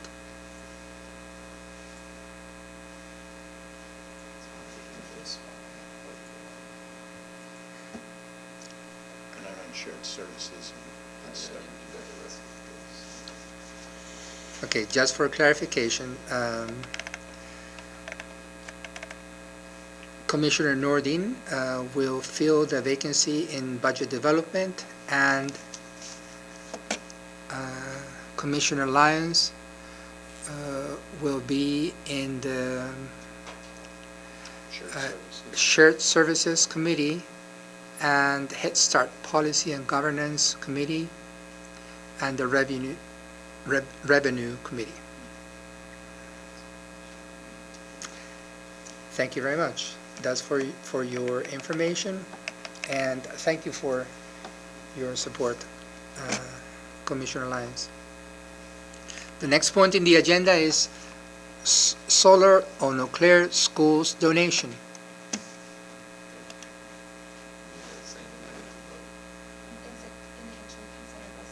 Oh, I'm sorry. I missed the important part.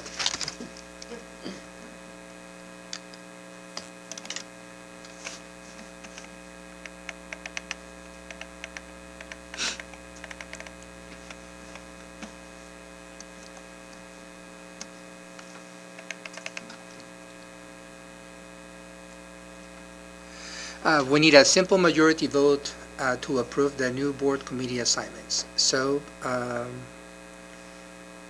we'll do a roll call. So moved. Motion by Commissioner Vu and second by Dr. Bica.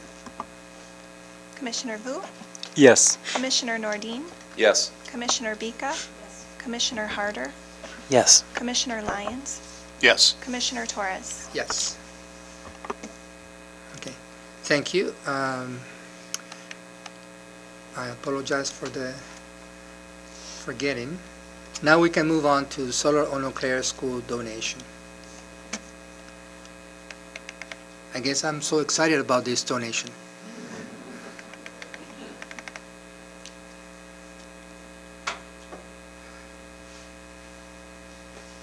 We have a recommendation from the administration to approve the Solar on Eau Claire Schools donation contingent upon donors obtaining full funding, a donor agreement, an RFP for installation and maintenance, and update of memorial roof prior to installation. Any comments or questions from board members about this donation or the process? Earlier in P&G, in the prior weeks, Policy and Governance has, with the help of the attorneys, draft a full-fledged donors agreement where it spells the responsibilities being assumed by the donors and the process to follow to complete the RFP for installation and maintenance.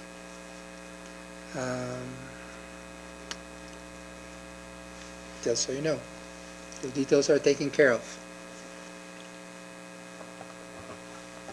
Yes, Commissioner Nordin. I'd like to move to approve the donation contingent on the items that you read previously. We have a motion to approve the donation by Dr. Nordin. We need a second. Second. Second by Commissioner Harder. Are there any questions?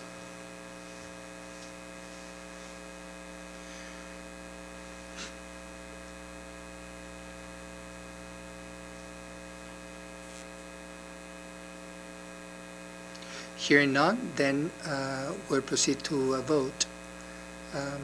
We'll do a roll call.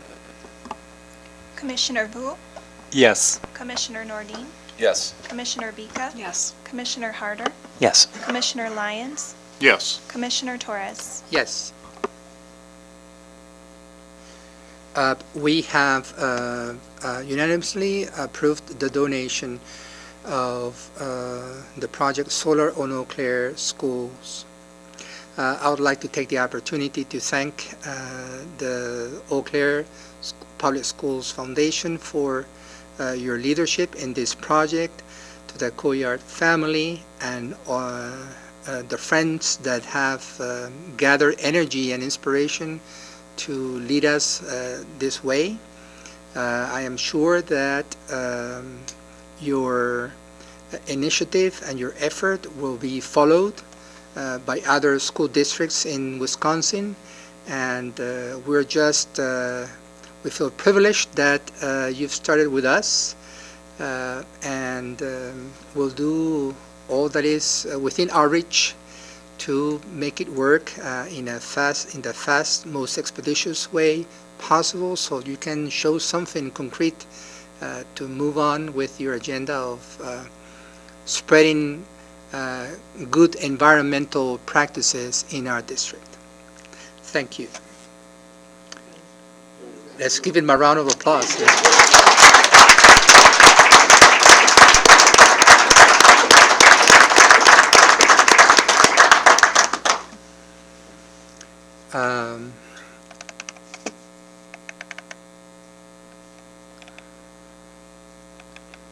At this point, we need to adjourn to committee, and we have some items for discussion tonight. And we have also first reading of a number of new or amended policy drafts. So the first item is the Chippewa Valley Montessori Charter School Committee report. And for this one, we have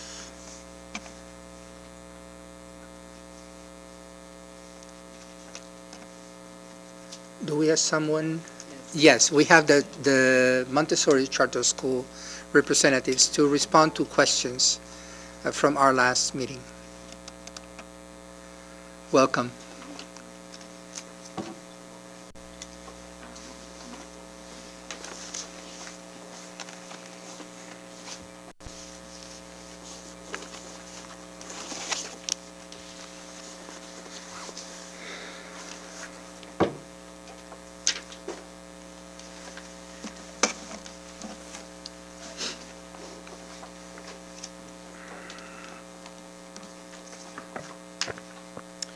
Good evening, and I'm back, so.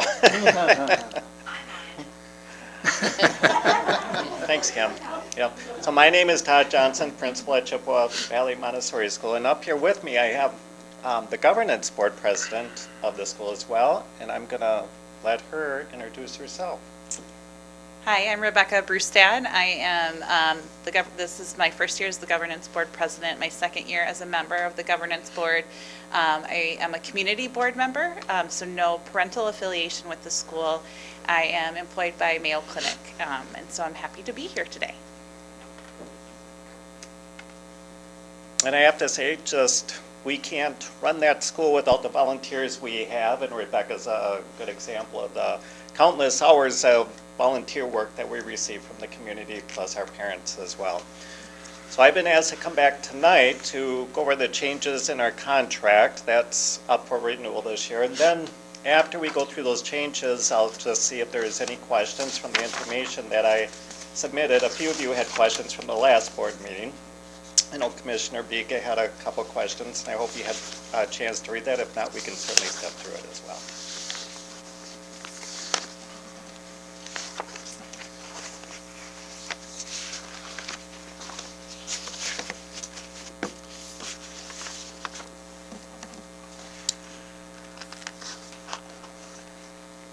With DPI, there's a lot of changes that occurs from year to year.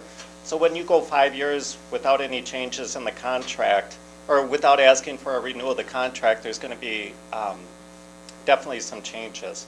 So the procedures that we use, and this is what DPI asks us to do, is to submit a draft to them, and they'll look it over, and they use benchmarks that they have set up to see if, as a standard across the state, and those benchmarks really are determined by if you're a new charter school or if you're an existing charter school. And then, on top of that, what type of charter school that you are.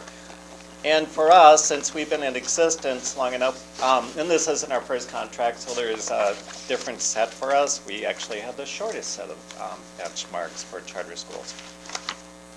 But a lot of times it just has to do with language. They want more information in the contracts. This is an example of some of the changes that occur throughout the contract. And I'm not pulling all those out because a lot of times they're just language changes. It doesn't change the nature of the contract at all. But, so this example, in the past, it was okay if you just referenced a policy that you had on admissions. Now they just want more language in there, because one of the things that you have to do is you have to give preference to students that are already in the school, and you have to give preference to the siblings of those kids as well. It's no longer a choice for the school, but you have to do it, and that changed in 2015.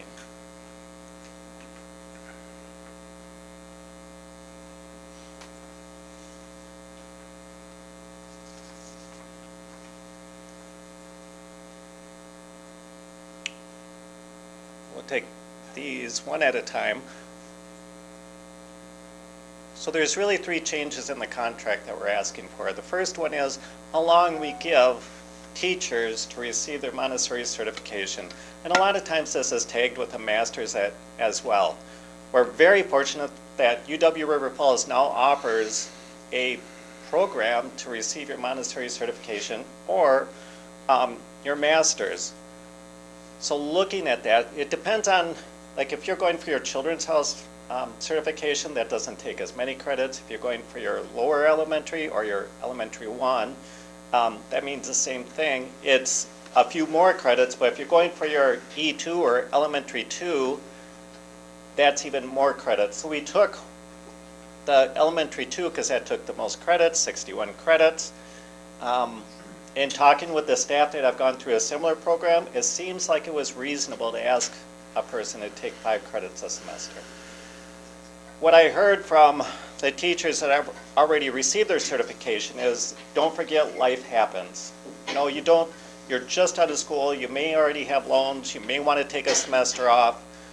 And a lot of times we're hiring brand new people right out of school as well. So we thought this is where we settled as a governance board to ask for, you know, what did we say, 4 years. You know, it seemed reasonable in our mind. Now, with the principal, we did the exact same thing, or the administrator. We're kind of thinking on the doctorate level, because I know sometimes if you already have your master's, because you're going to be a principal, because you're in a leadership program, that you may want to go on and get your doctorates. And so we thought it would be the same consideration, 4 years. It seemed to make sense to us to extend that amount of time. And if I can just chime in, we did look at this, and initially it was, I think, started and completed within 2 years, Todd? And we moved it up to say they must start within a year of hire, just because we knew we were giving them longer to complete, but we didn't want it to get too far away from that hire date.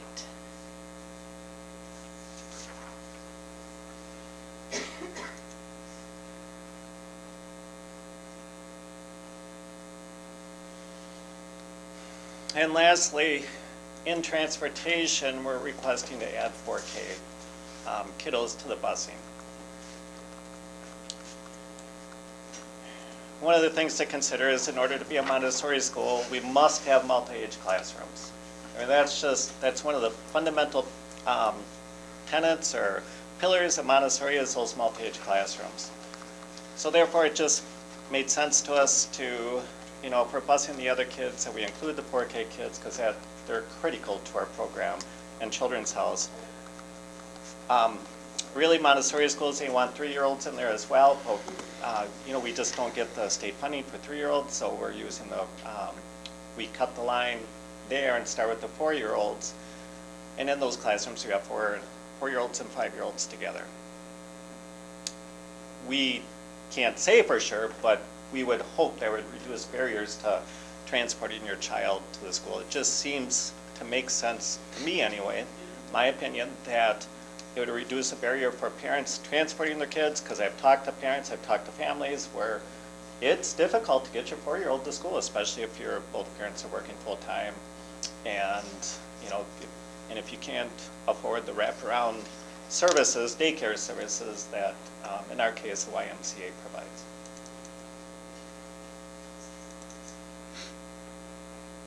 Any questions on that one?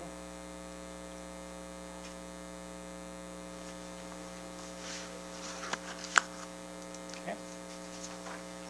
Those were it for our changes, and I sent in some information on the questions that were asked. Would it, Dr. Torres, would you like me to step through those, or did the Sure.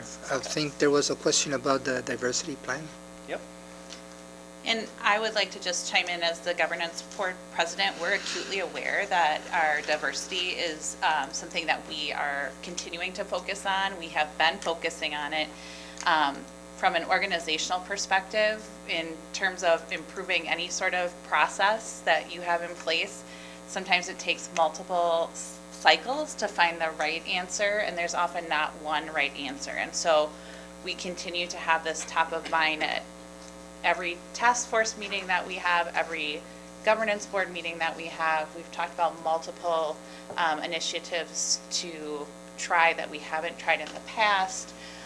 It's just something we're very committed to because we know it's a place where we're falling down.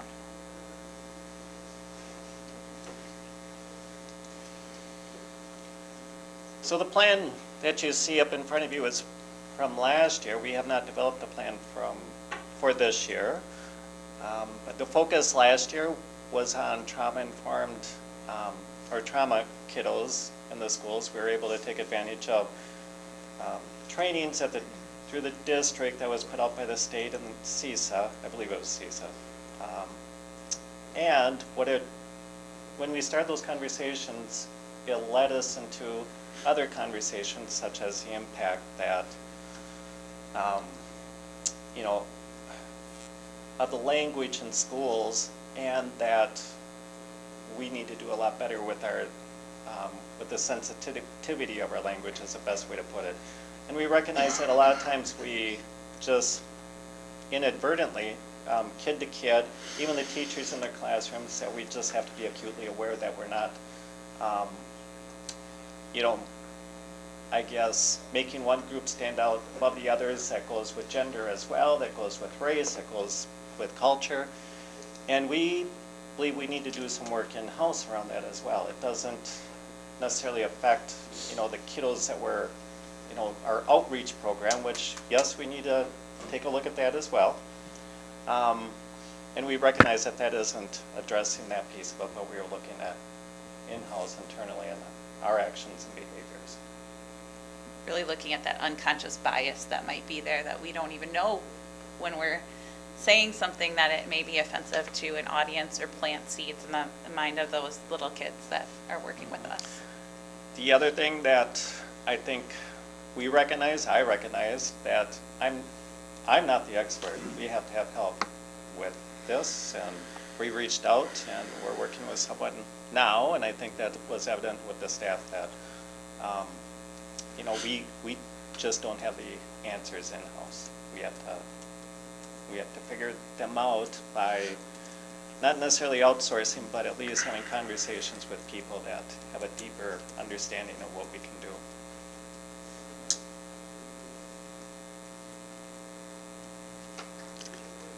Thank you. Are there any questions? Yes, Dr. Vika.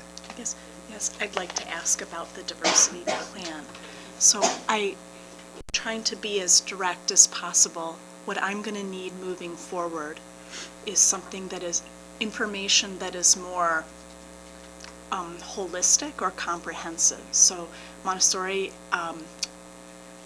I'd like more, if this is the diversity plan, I'd like to see any documents that have come before this plan or any documents that have come after that you feel are your diversity plan.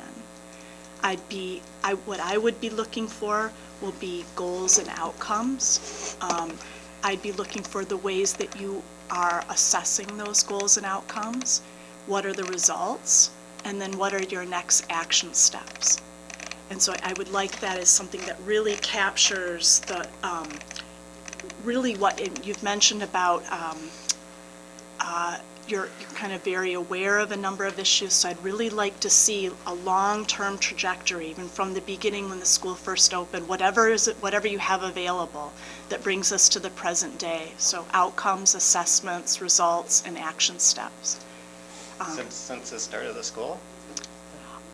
Well, whatever documents you feel really capture what you have been doing. Is there a specific kind of focus that you feel like is a gap that we're not presenting?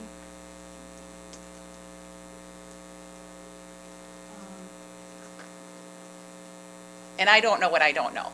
I'm very new to this, so I'm just wanting to make sure that I can take this back to the governance board and Sure. ask. So maybe some resources could come through teaching and learning, perhaps. I know we, thinking about the development of the virtual school, then working on the diversity plan, and that could be an initial source of ideas for you. Or looking at DPI resources. If you have, thinking about the charter school grants and what are reviewers looking for in terms of diversity plans of programs that are going through that granting process could be another resource. I think between the district and DPI, you don't have to reinvent the wheel, but what are kind of models of diversity plans? Would that be enough maybe to get started, or? Are those things, again, Todd, I don't know what I don't know. Are those things that we've tapped into in the past? We haven't tapped into what the DPI has been offering in the past, but we have had more extensive diversity plans developed, such as in 2014, I believe. And the good thing with DPI, they've I don't know if contracted out is the right word, but there's the Wisconsin Charter School Resource Center, and that might provide a good avenue for a diversity plan.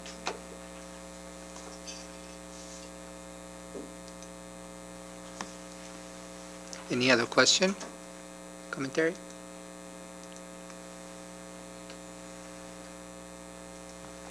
I have a couple of commentaries. The structure that you showed in the slide is from 2018, right? Correct. Because that's not the latest structure that is in place. It is not. It is not. And have we voted on the most recent structure? I'm sorry, I'm not sure what the question is. Our committee structure? Yes, there used to be a diversity committee, and there's no longer a diversity committee. There's a different model, right, proposed or Yes. under consideration. Yep, so the proposal brought forth by a task force of the governance board was that we, because diversity is so, again, top of mind for all of our committees, that we would embed it into our identity committee, as well as identifying a tactic for Todd as our administrator that one of his focus and measurements of success would be to be really embedding cultural diversity into his work. And then we have a metacognition group working within the school with a focus on diversity and identity, and we are connecting our governance board with a liaison from the governance board to that internal metacognition group to keep that, connect all the dots to make sure all of our groups are working to improve the diversity of our school. I guess and just to add to that, the staff is working on, like I said, there are what we feel like we need to work on internally. On top of that, the governance board was working on, goals that they had for diversity, and it seemed to make sense to combine the two teams. And yes, so it looks different this year. Long, short answer. So we've approved the structure on the recommendation of that task force, but we have not finalized the committee members. Okay. The presentation of a diversity plan continues to be an expectation based on our contract, right? So I have two, from the contract that you forwarded, I have two items that I would like to bring to the attention of the board. The first one is on item 11, the levels of autonomy afforded to the charter school. There's a list of items there, which includes a school calendar.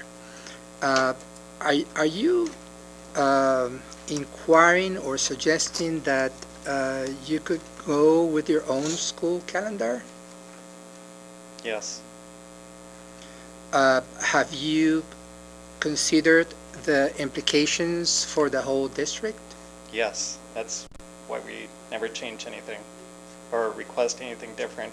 It's one of the things that DPI wants to see in the contract, but financially it doesn't make sense when you consider busing and also food services. I mean, just as an example. Mm-hmm. So anything like that, we'd work closely with the district just because we want to be efficient in what we do and sensitive of the needs of everyone else as well. Okay.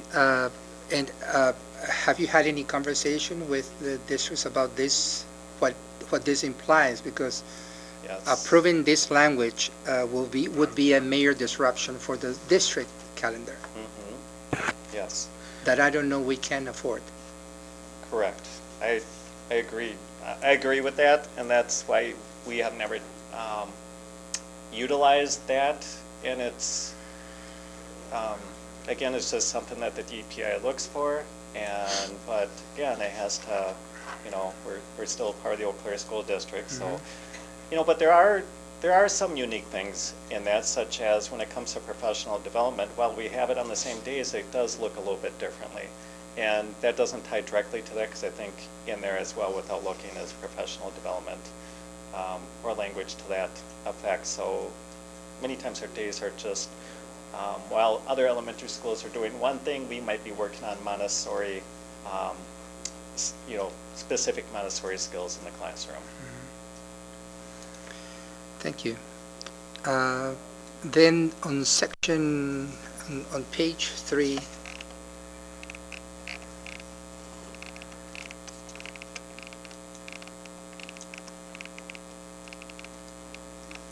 section F,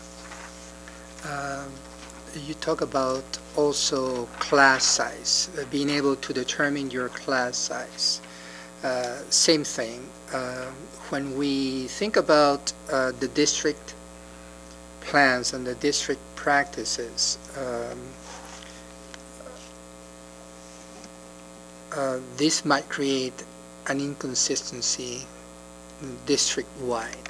Have you talked about this with the superintendent or the teaching and learning executive? What there's any section of the contract, it talks about staffing, and I have to go through it to look, but we wouldn't be staffed at any different levels than any other elementary school, but we can, but our classrooms might have different level of kids in it depending on how we choose to use the staffing. So far that hasn't been the case, because you only get so much staffing, you pretty much balance the classrooms out. It's actually section G, right below this section, where it says staffing units shall be determined by the Eau Claire School District Administration.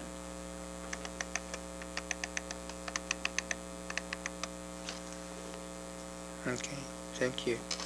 And I would just echo that the calendar and staffing or class sizes has never come up in conversation in the last 2 years that I've been part of the governance board. We really appreciate our relationship with the school district, and we want to be good partners. And so it's something we would not do from my perspective.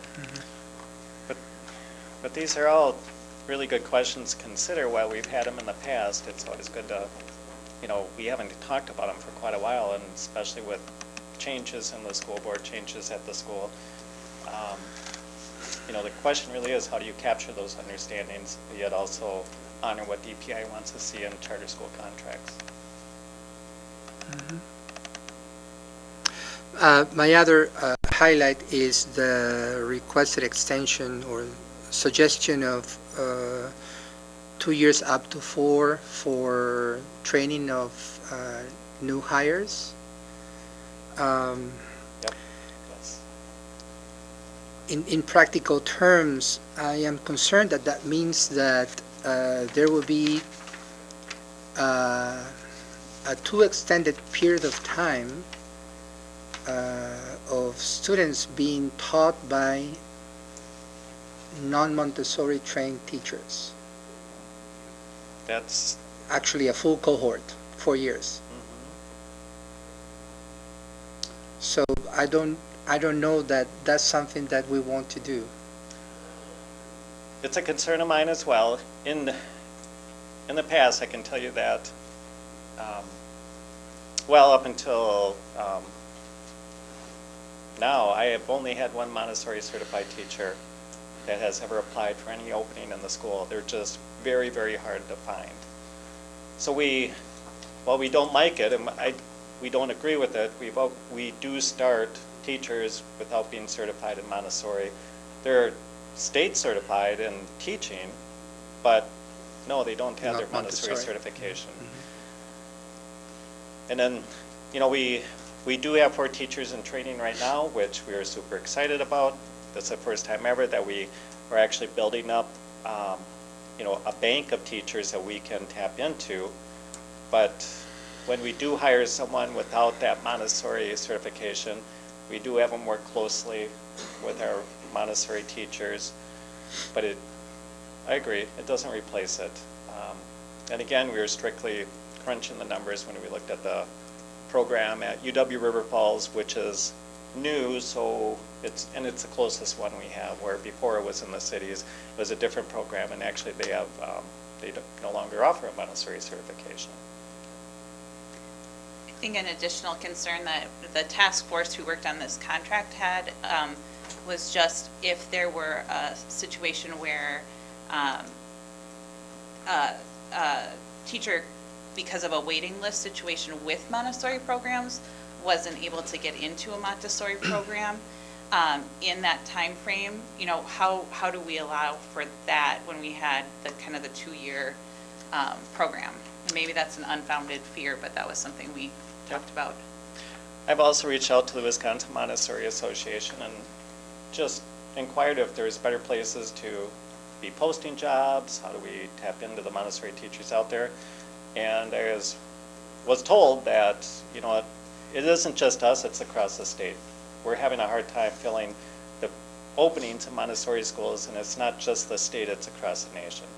So my question is, to what extent is that program viable if there are no teachers, trained teachers?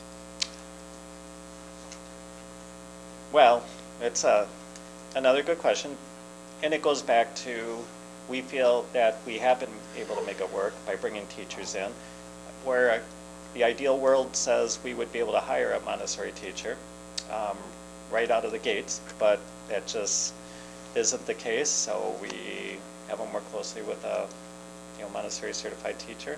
I understand what you're saying, and I don't have an answer to that. I can just explain how, recognizing a problem, how we've tried to solve it. Thank you. And finally, I have there's another light on another item to highlight as a concern, and that is the bus transportation issue or situation.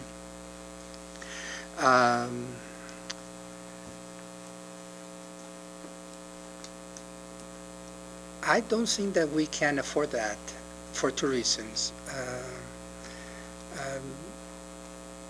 From our perspective, the students who need transportation, that age, 4K, that need transportation, they need to go to Prairie Ridge. That's what we can afford. The Montessori Charter School is a community-based school. So the recruiting needs to happen in the neighborhood community. If we opened this busing, then we would need to do it with everyone else. And again, that's something we could not afford. So if I understand right, you're saying community-based school like a daycare center? Like, is that what we're talking about?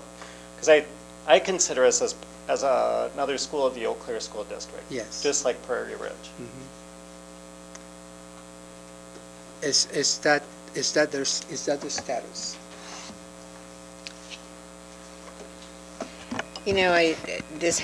This question has a long history, doesn't it, Todd? Does, yep.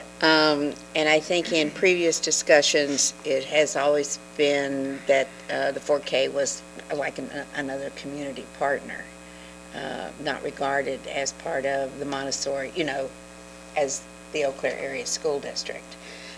That doesn't happen until they come to kindergarten. So the only district pre-K that we have is Prairie Ridge. And all of our other partners are community partners or community sites. That's kind of been the historical practice. Yep. So historically, yes, that's how it's been looked at.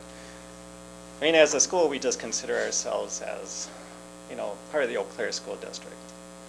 And that's why I started out by saying, 4K is also part of the Montessori program. And it's one of the pillars, the 5 pillars of Montessori, that we have to have we really need our multi-age classrooms. But this has been an ongoing conversation, and this is, kind of the same place we end up with every contract. We feel it's our duty to ask for it. And, but we also recognize the difficulty that schools are in because of the budgets and the tight funding that we have. And while we feel it would benefit the school, we certainly understand the position of the district, and we're ready to move on from that if it's just, if it can't be funded. We get that. We trust everyone around here that you're making the best interest, or you're making the best decision for, all the kids in the district, and however we fit into that, we will accept that, but we feel that it's just our duty to always be asking for that 4K busing. Thank you.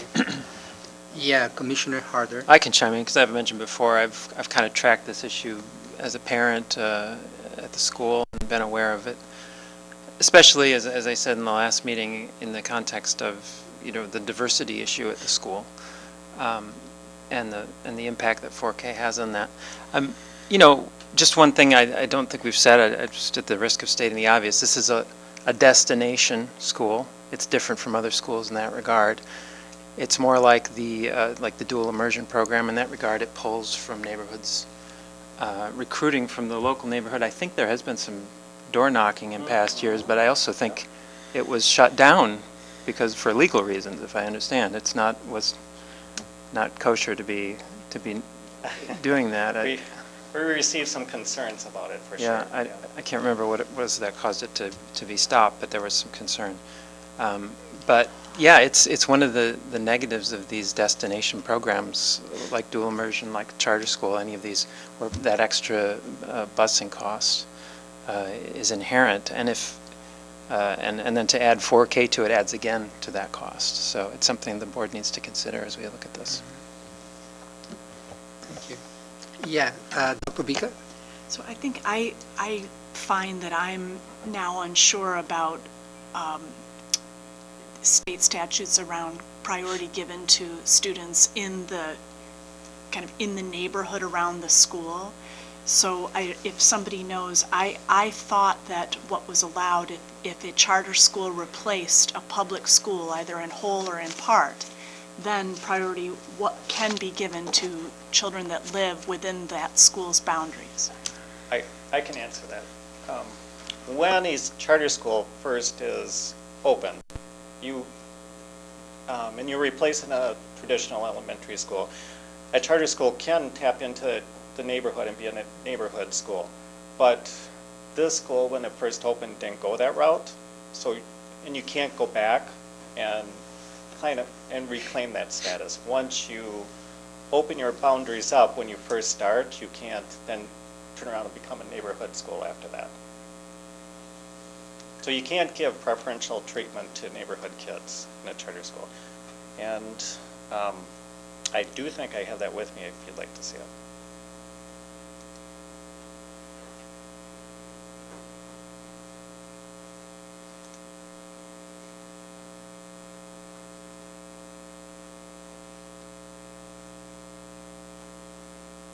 Dr. Bika? He made a question. If you would like to see it, he has it with him. Or you could provide it to us, or whatever is easiest. Sure. I don't know the length of the document or complexity of it. It might be hard to read, state statutes, all squished together. And what it does is it tells you what you can give preferential treatment to.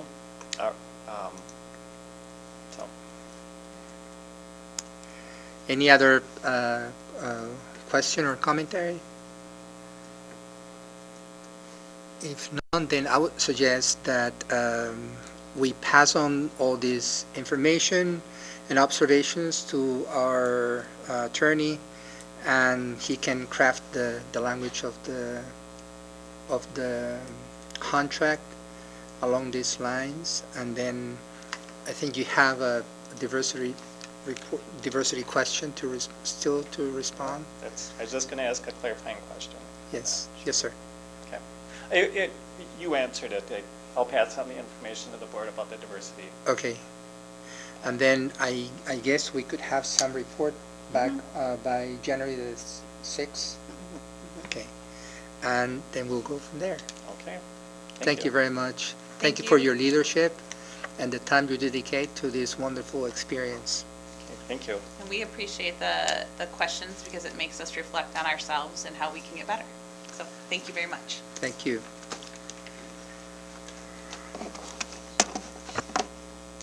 Our next point in the agenda is discussion and possible first reading of proposed changes to Policy 454, identifying and reporting child abuse, neglect, and trafficking. And for this one, this is the first reading, so we'll just read, and we'll read only the green parts, which are the additions to existing policy. And to share the burden and to make it more fun, we're going to do popcorn reading to model this for our students. How about that? So we'll begin with Section 400 students, identifying and reporting child abuse, neglect, trafficking. Who would like to, this is just one paragraph and one line, so one person can take care of it. Who would like to volunteer? Okay, Commissioner Harder, thank you. Okay, The school district shall designate the Director of Student Services as the point of contact for matters pertaining to child abuse, neglect, and trafficking.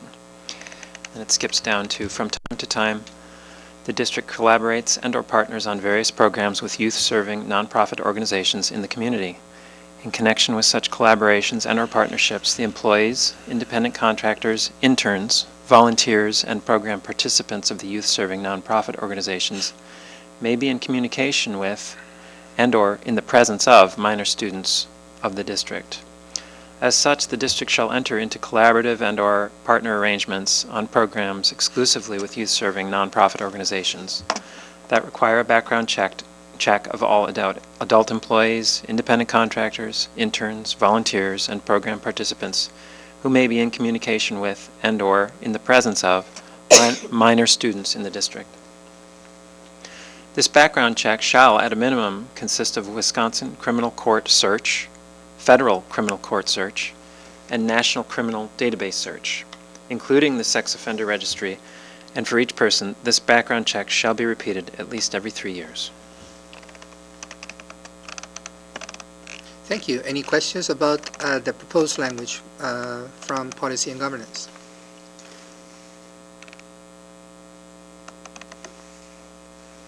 This language provides us policy to address the situations that were explained earlier in the public forum.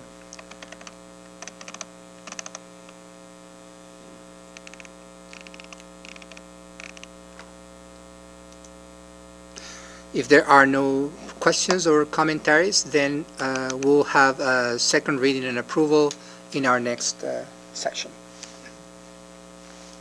Ready? Okay? Thank you. Thank you. The next item is discussion and possible first reading of proposed changes to Policy 331, Charter School Guidelines.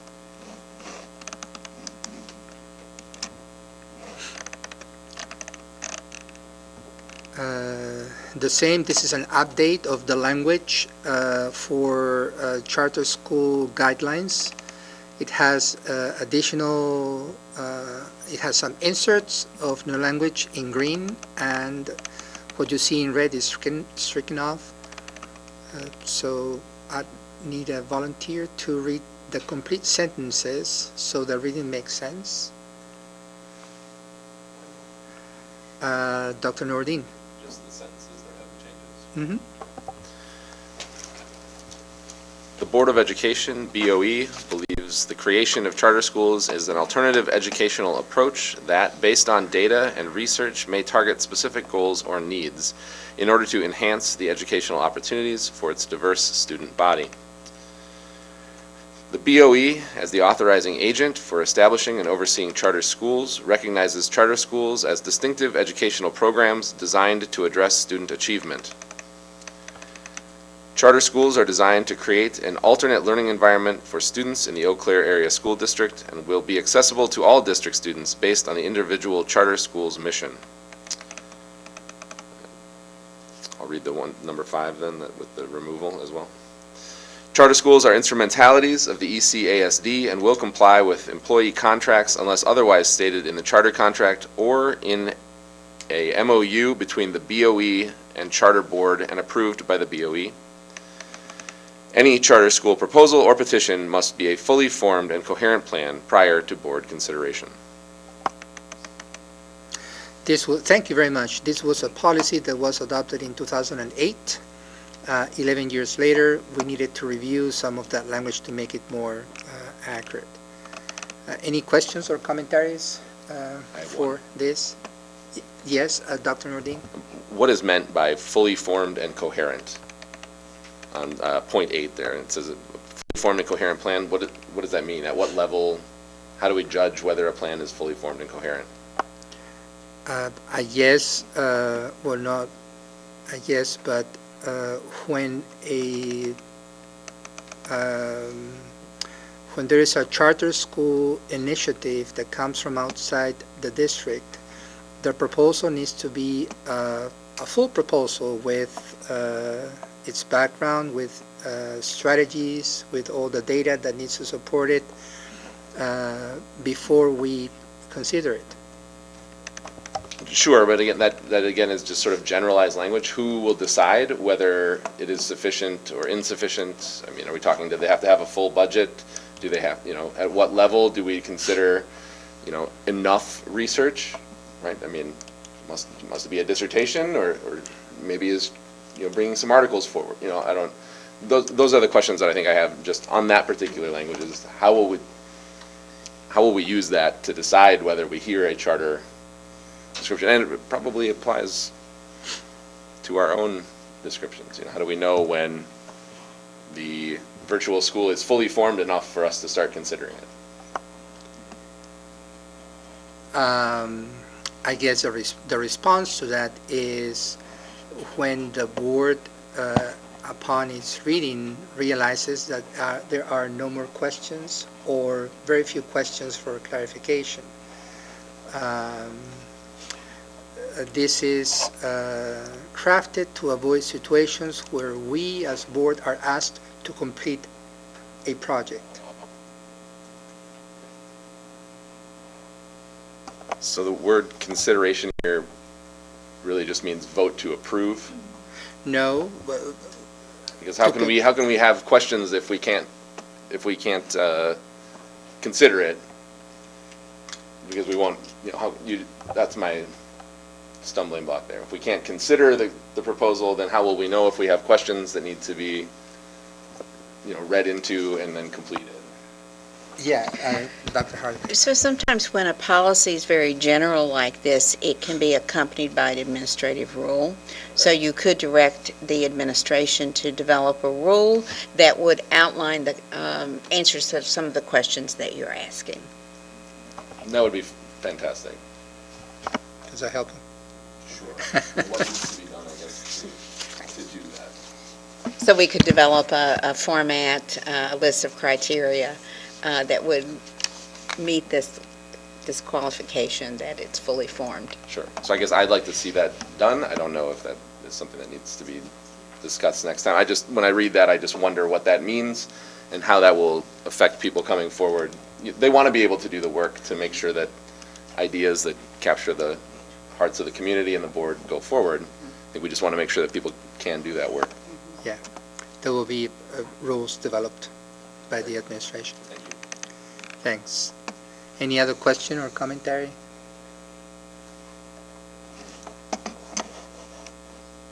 Hearing none, then we will have a second reading in our next session for approval. The next point is discussion and possible first reading of proposed changes to Policy 830, use of school facilities.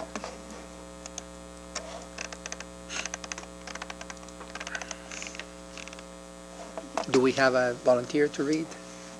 Okay. Thank you, Commissioner Lyons.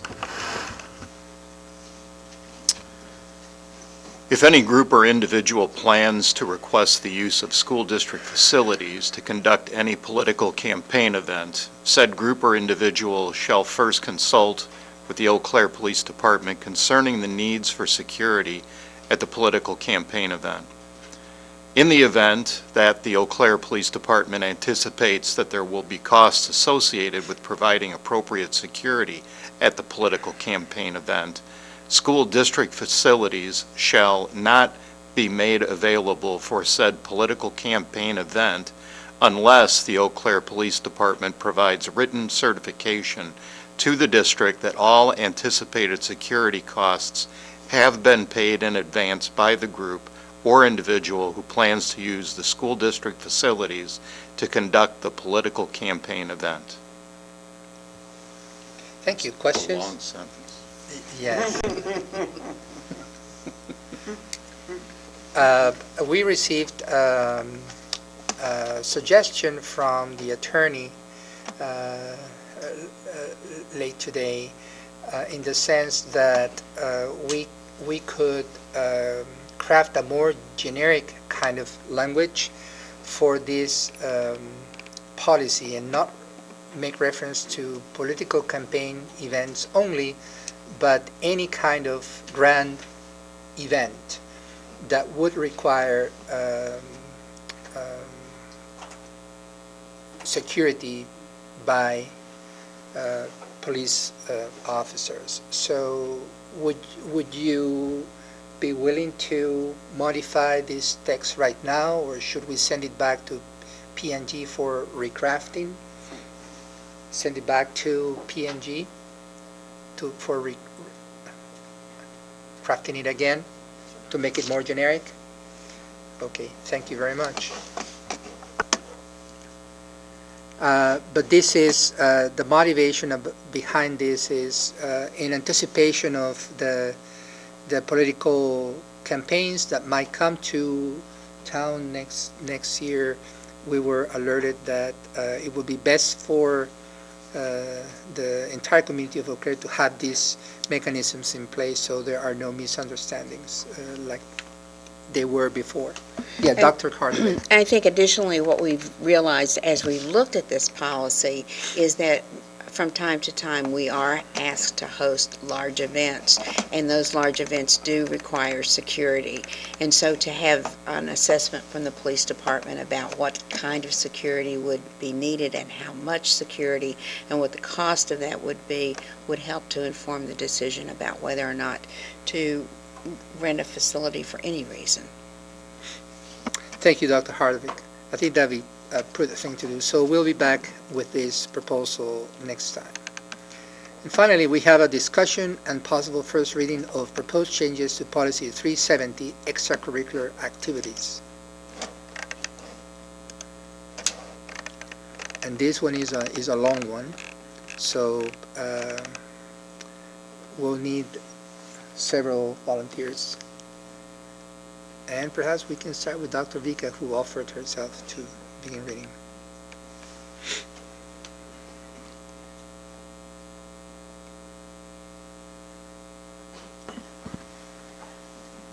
Extracurricular activities are recognized as an integral part of the educational program. Students are strongly encouraged to participate in such activities while giving their academic work the priority it deserves. All extracurricular activities sponsored by the district, including organized interscholastic and intra-district athletics and fitness opportunities shall, 1, be designed to be an extension of the curriculum or provide experiences for students that enhance learning and/or personal, social, and physical growth and development. Is it okay to keep going, or okay with number 2? It's popcorn reading. E. Guess where do you want me to stop? Your choice. Oh, that's okay. 2, be approved by the school board when the activity involves a new funding and/or staffing obligation, or by the superintendent or building principal when the activity does not involve such additional budgetary or staffing obligations. 3, have an adult advisor/supervisor appointed by the superintendent or his/her designee. 4, be funded in a manner that is consistent with applicable district policies and procedures. 5, be scheduled in such a way as to minimize infringement upon the regular school day and the daily schedule of classes. Any activity or event scheduled during the school day must have the approval of the building principal. A summary of these infringements shall be submitted to the superintendent upon the completion of each season. Commissioner Lyons, would you like to continue reading? Would.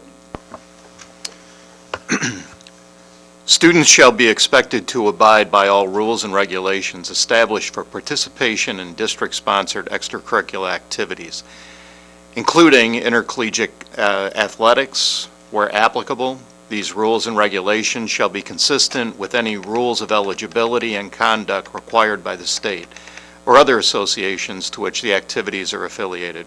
For example, Wisconsin Interscholastic Athletic Association, WIAA, for interscholastic activities offered in the district. Students who violate such rules and regulations shall be subject to disciplinary or other action. No student shall be permitted to participate in any district-sponsored athletic activities unless he/she has provided the school with a signed concussion and head injury information sheet as required by law. The board encourages the full participation of elementary and middle school K-8 students in available co-curricular and recreational programs and activities that are offered by and through the district. For purposes of this board policy, full participation means fair and equitable participation opportunities, one, in a manner consistent with applicable non-discrimination requirements, and two, to the extent that the budget, facilities, or type of activity allows.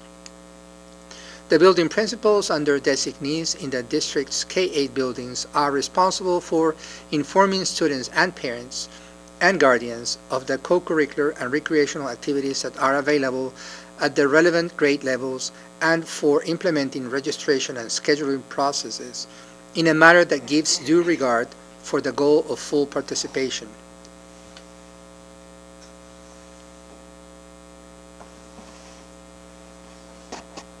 I'm gonna try with my eyesight from this far.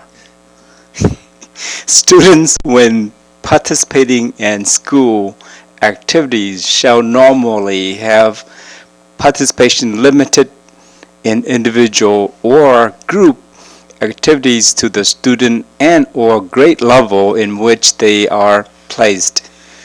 This referral to elementary, middle school, and high school. The district shall not unlawfully discriminate in admission to or participation in any program or activity. Standards and rules of behavior discriminatory actions or facilities usage on the basis of the person's sex, race, religion, color, national origins, ancestry, immigration status, creed, pregnancy, marital or parental status, physical, mental, emotional, or learning disability, sexual orientation, gender identity, or gender expression. In addition, the district shall work to remove barriers to ensure students have an equitable opportunity to access its extracurricular activities. This shall include an annual monitoring student participation data in these activities. Thank you. Any questions about this language? I have one. On the Yes, Commissioner Harder. Just on that last sentence, is there maybe a missing of, an annual monitoring of student participation data in these activities? Yes, thank you. Can we make notice of that? Good catch.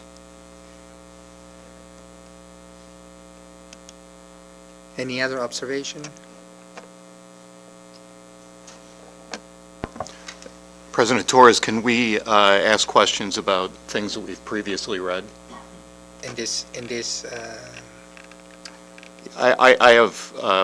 have a question on the background check, which we have already read, but it's just a clarification. We're asking for background checks for adult employees, that's fine, interns, volunteers, and program participants, but independent contractors is also a body that we're requiring these nonprofits to obtain background checks on. And I just wonder the wherewithal that they would have to impose a background check on an entity that isn't necessarily a part of that 503 not-for-profit. And maybe that's an administrative rule. The idea is that if they have access to minor students, then they need to comply with that background check for the safety of the students. Okay. Which gives us the authority not to contract with them if they don't do so. Right? So if the district partners with nonprofit Group A, who then subcontracts with Company B. If person with access from B has access to our kids, we definitely want them to have that background check.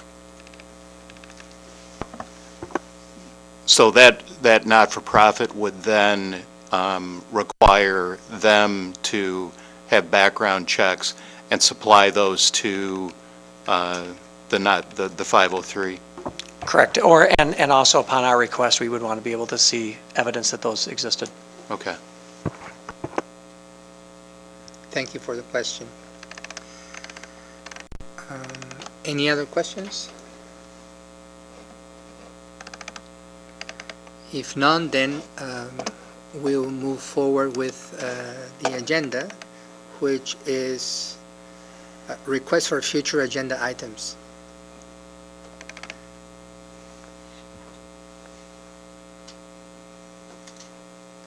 If you think of any, please let me know. The agenda setting committee will meet tomorrow at 8 in the morning. It is 8:34, and having completed the agenda, I need a motion to adjourn. So moved. Second. A motion to adjourn by Commissioner Harder and second by Commissioner Vu. Those who want to adjourn, please say aye. Aye. Those who want to stay, same sign. Those who abstain, meeting is adjourned. Thank you very much. Have a good night.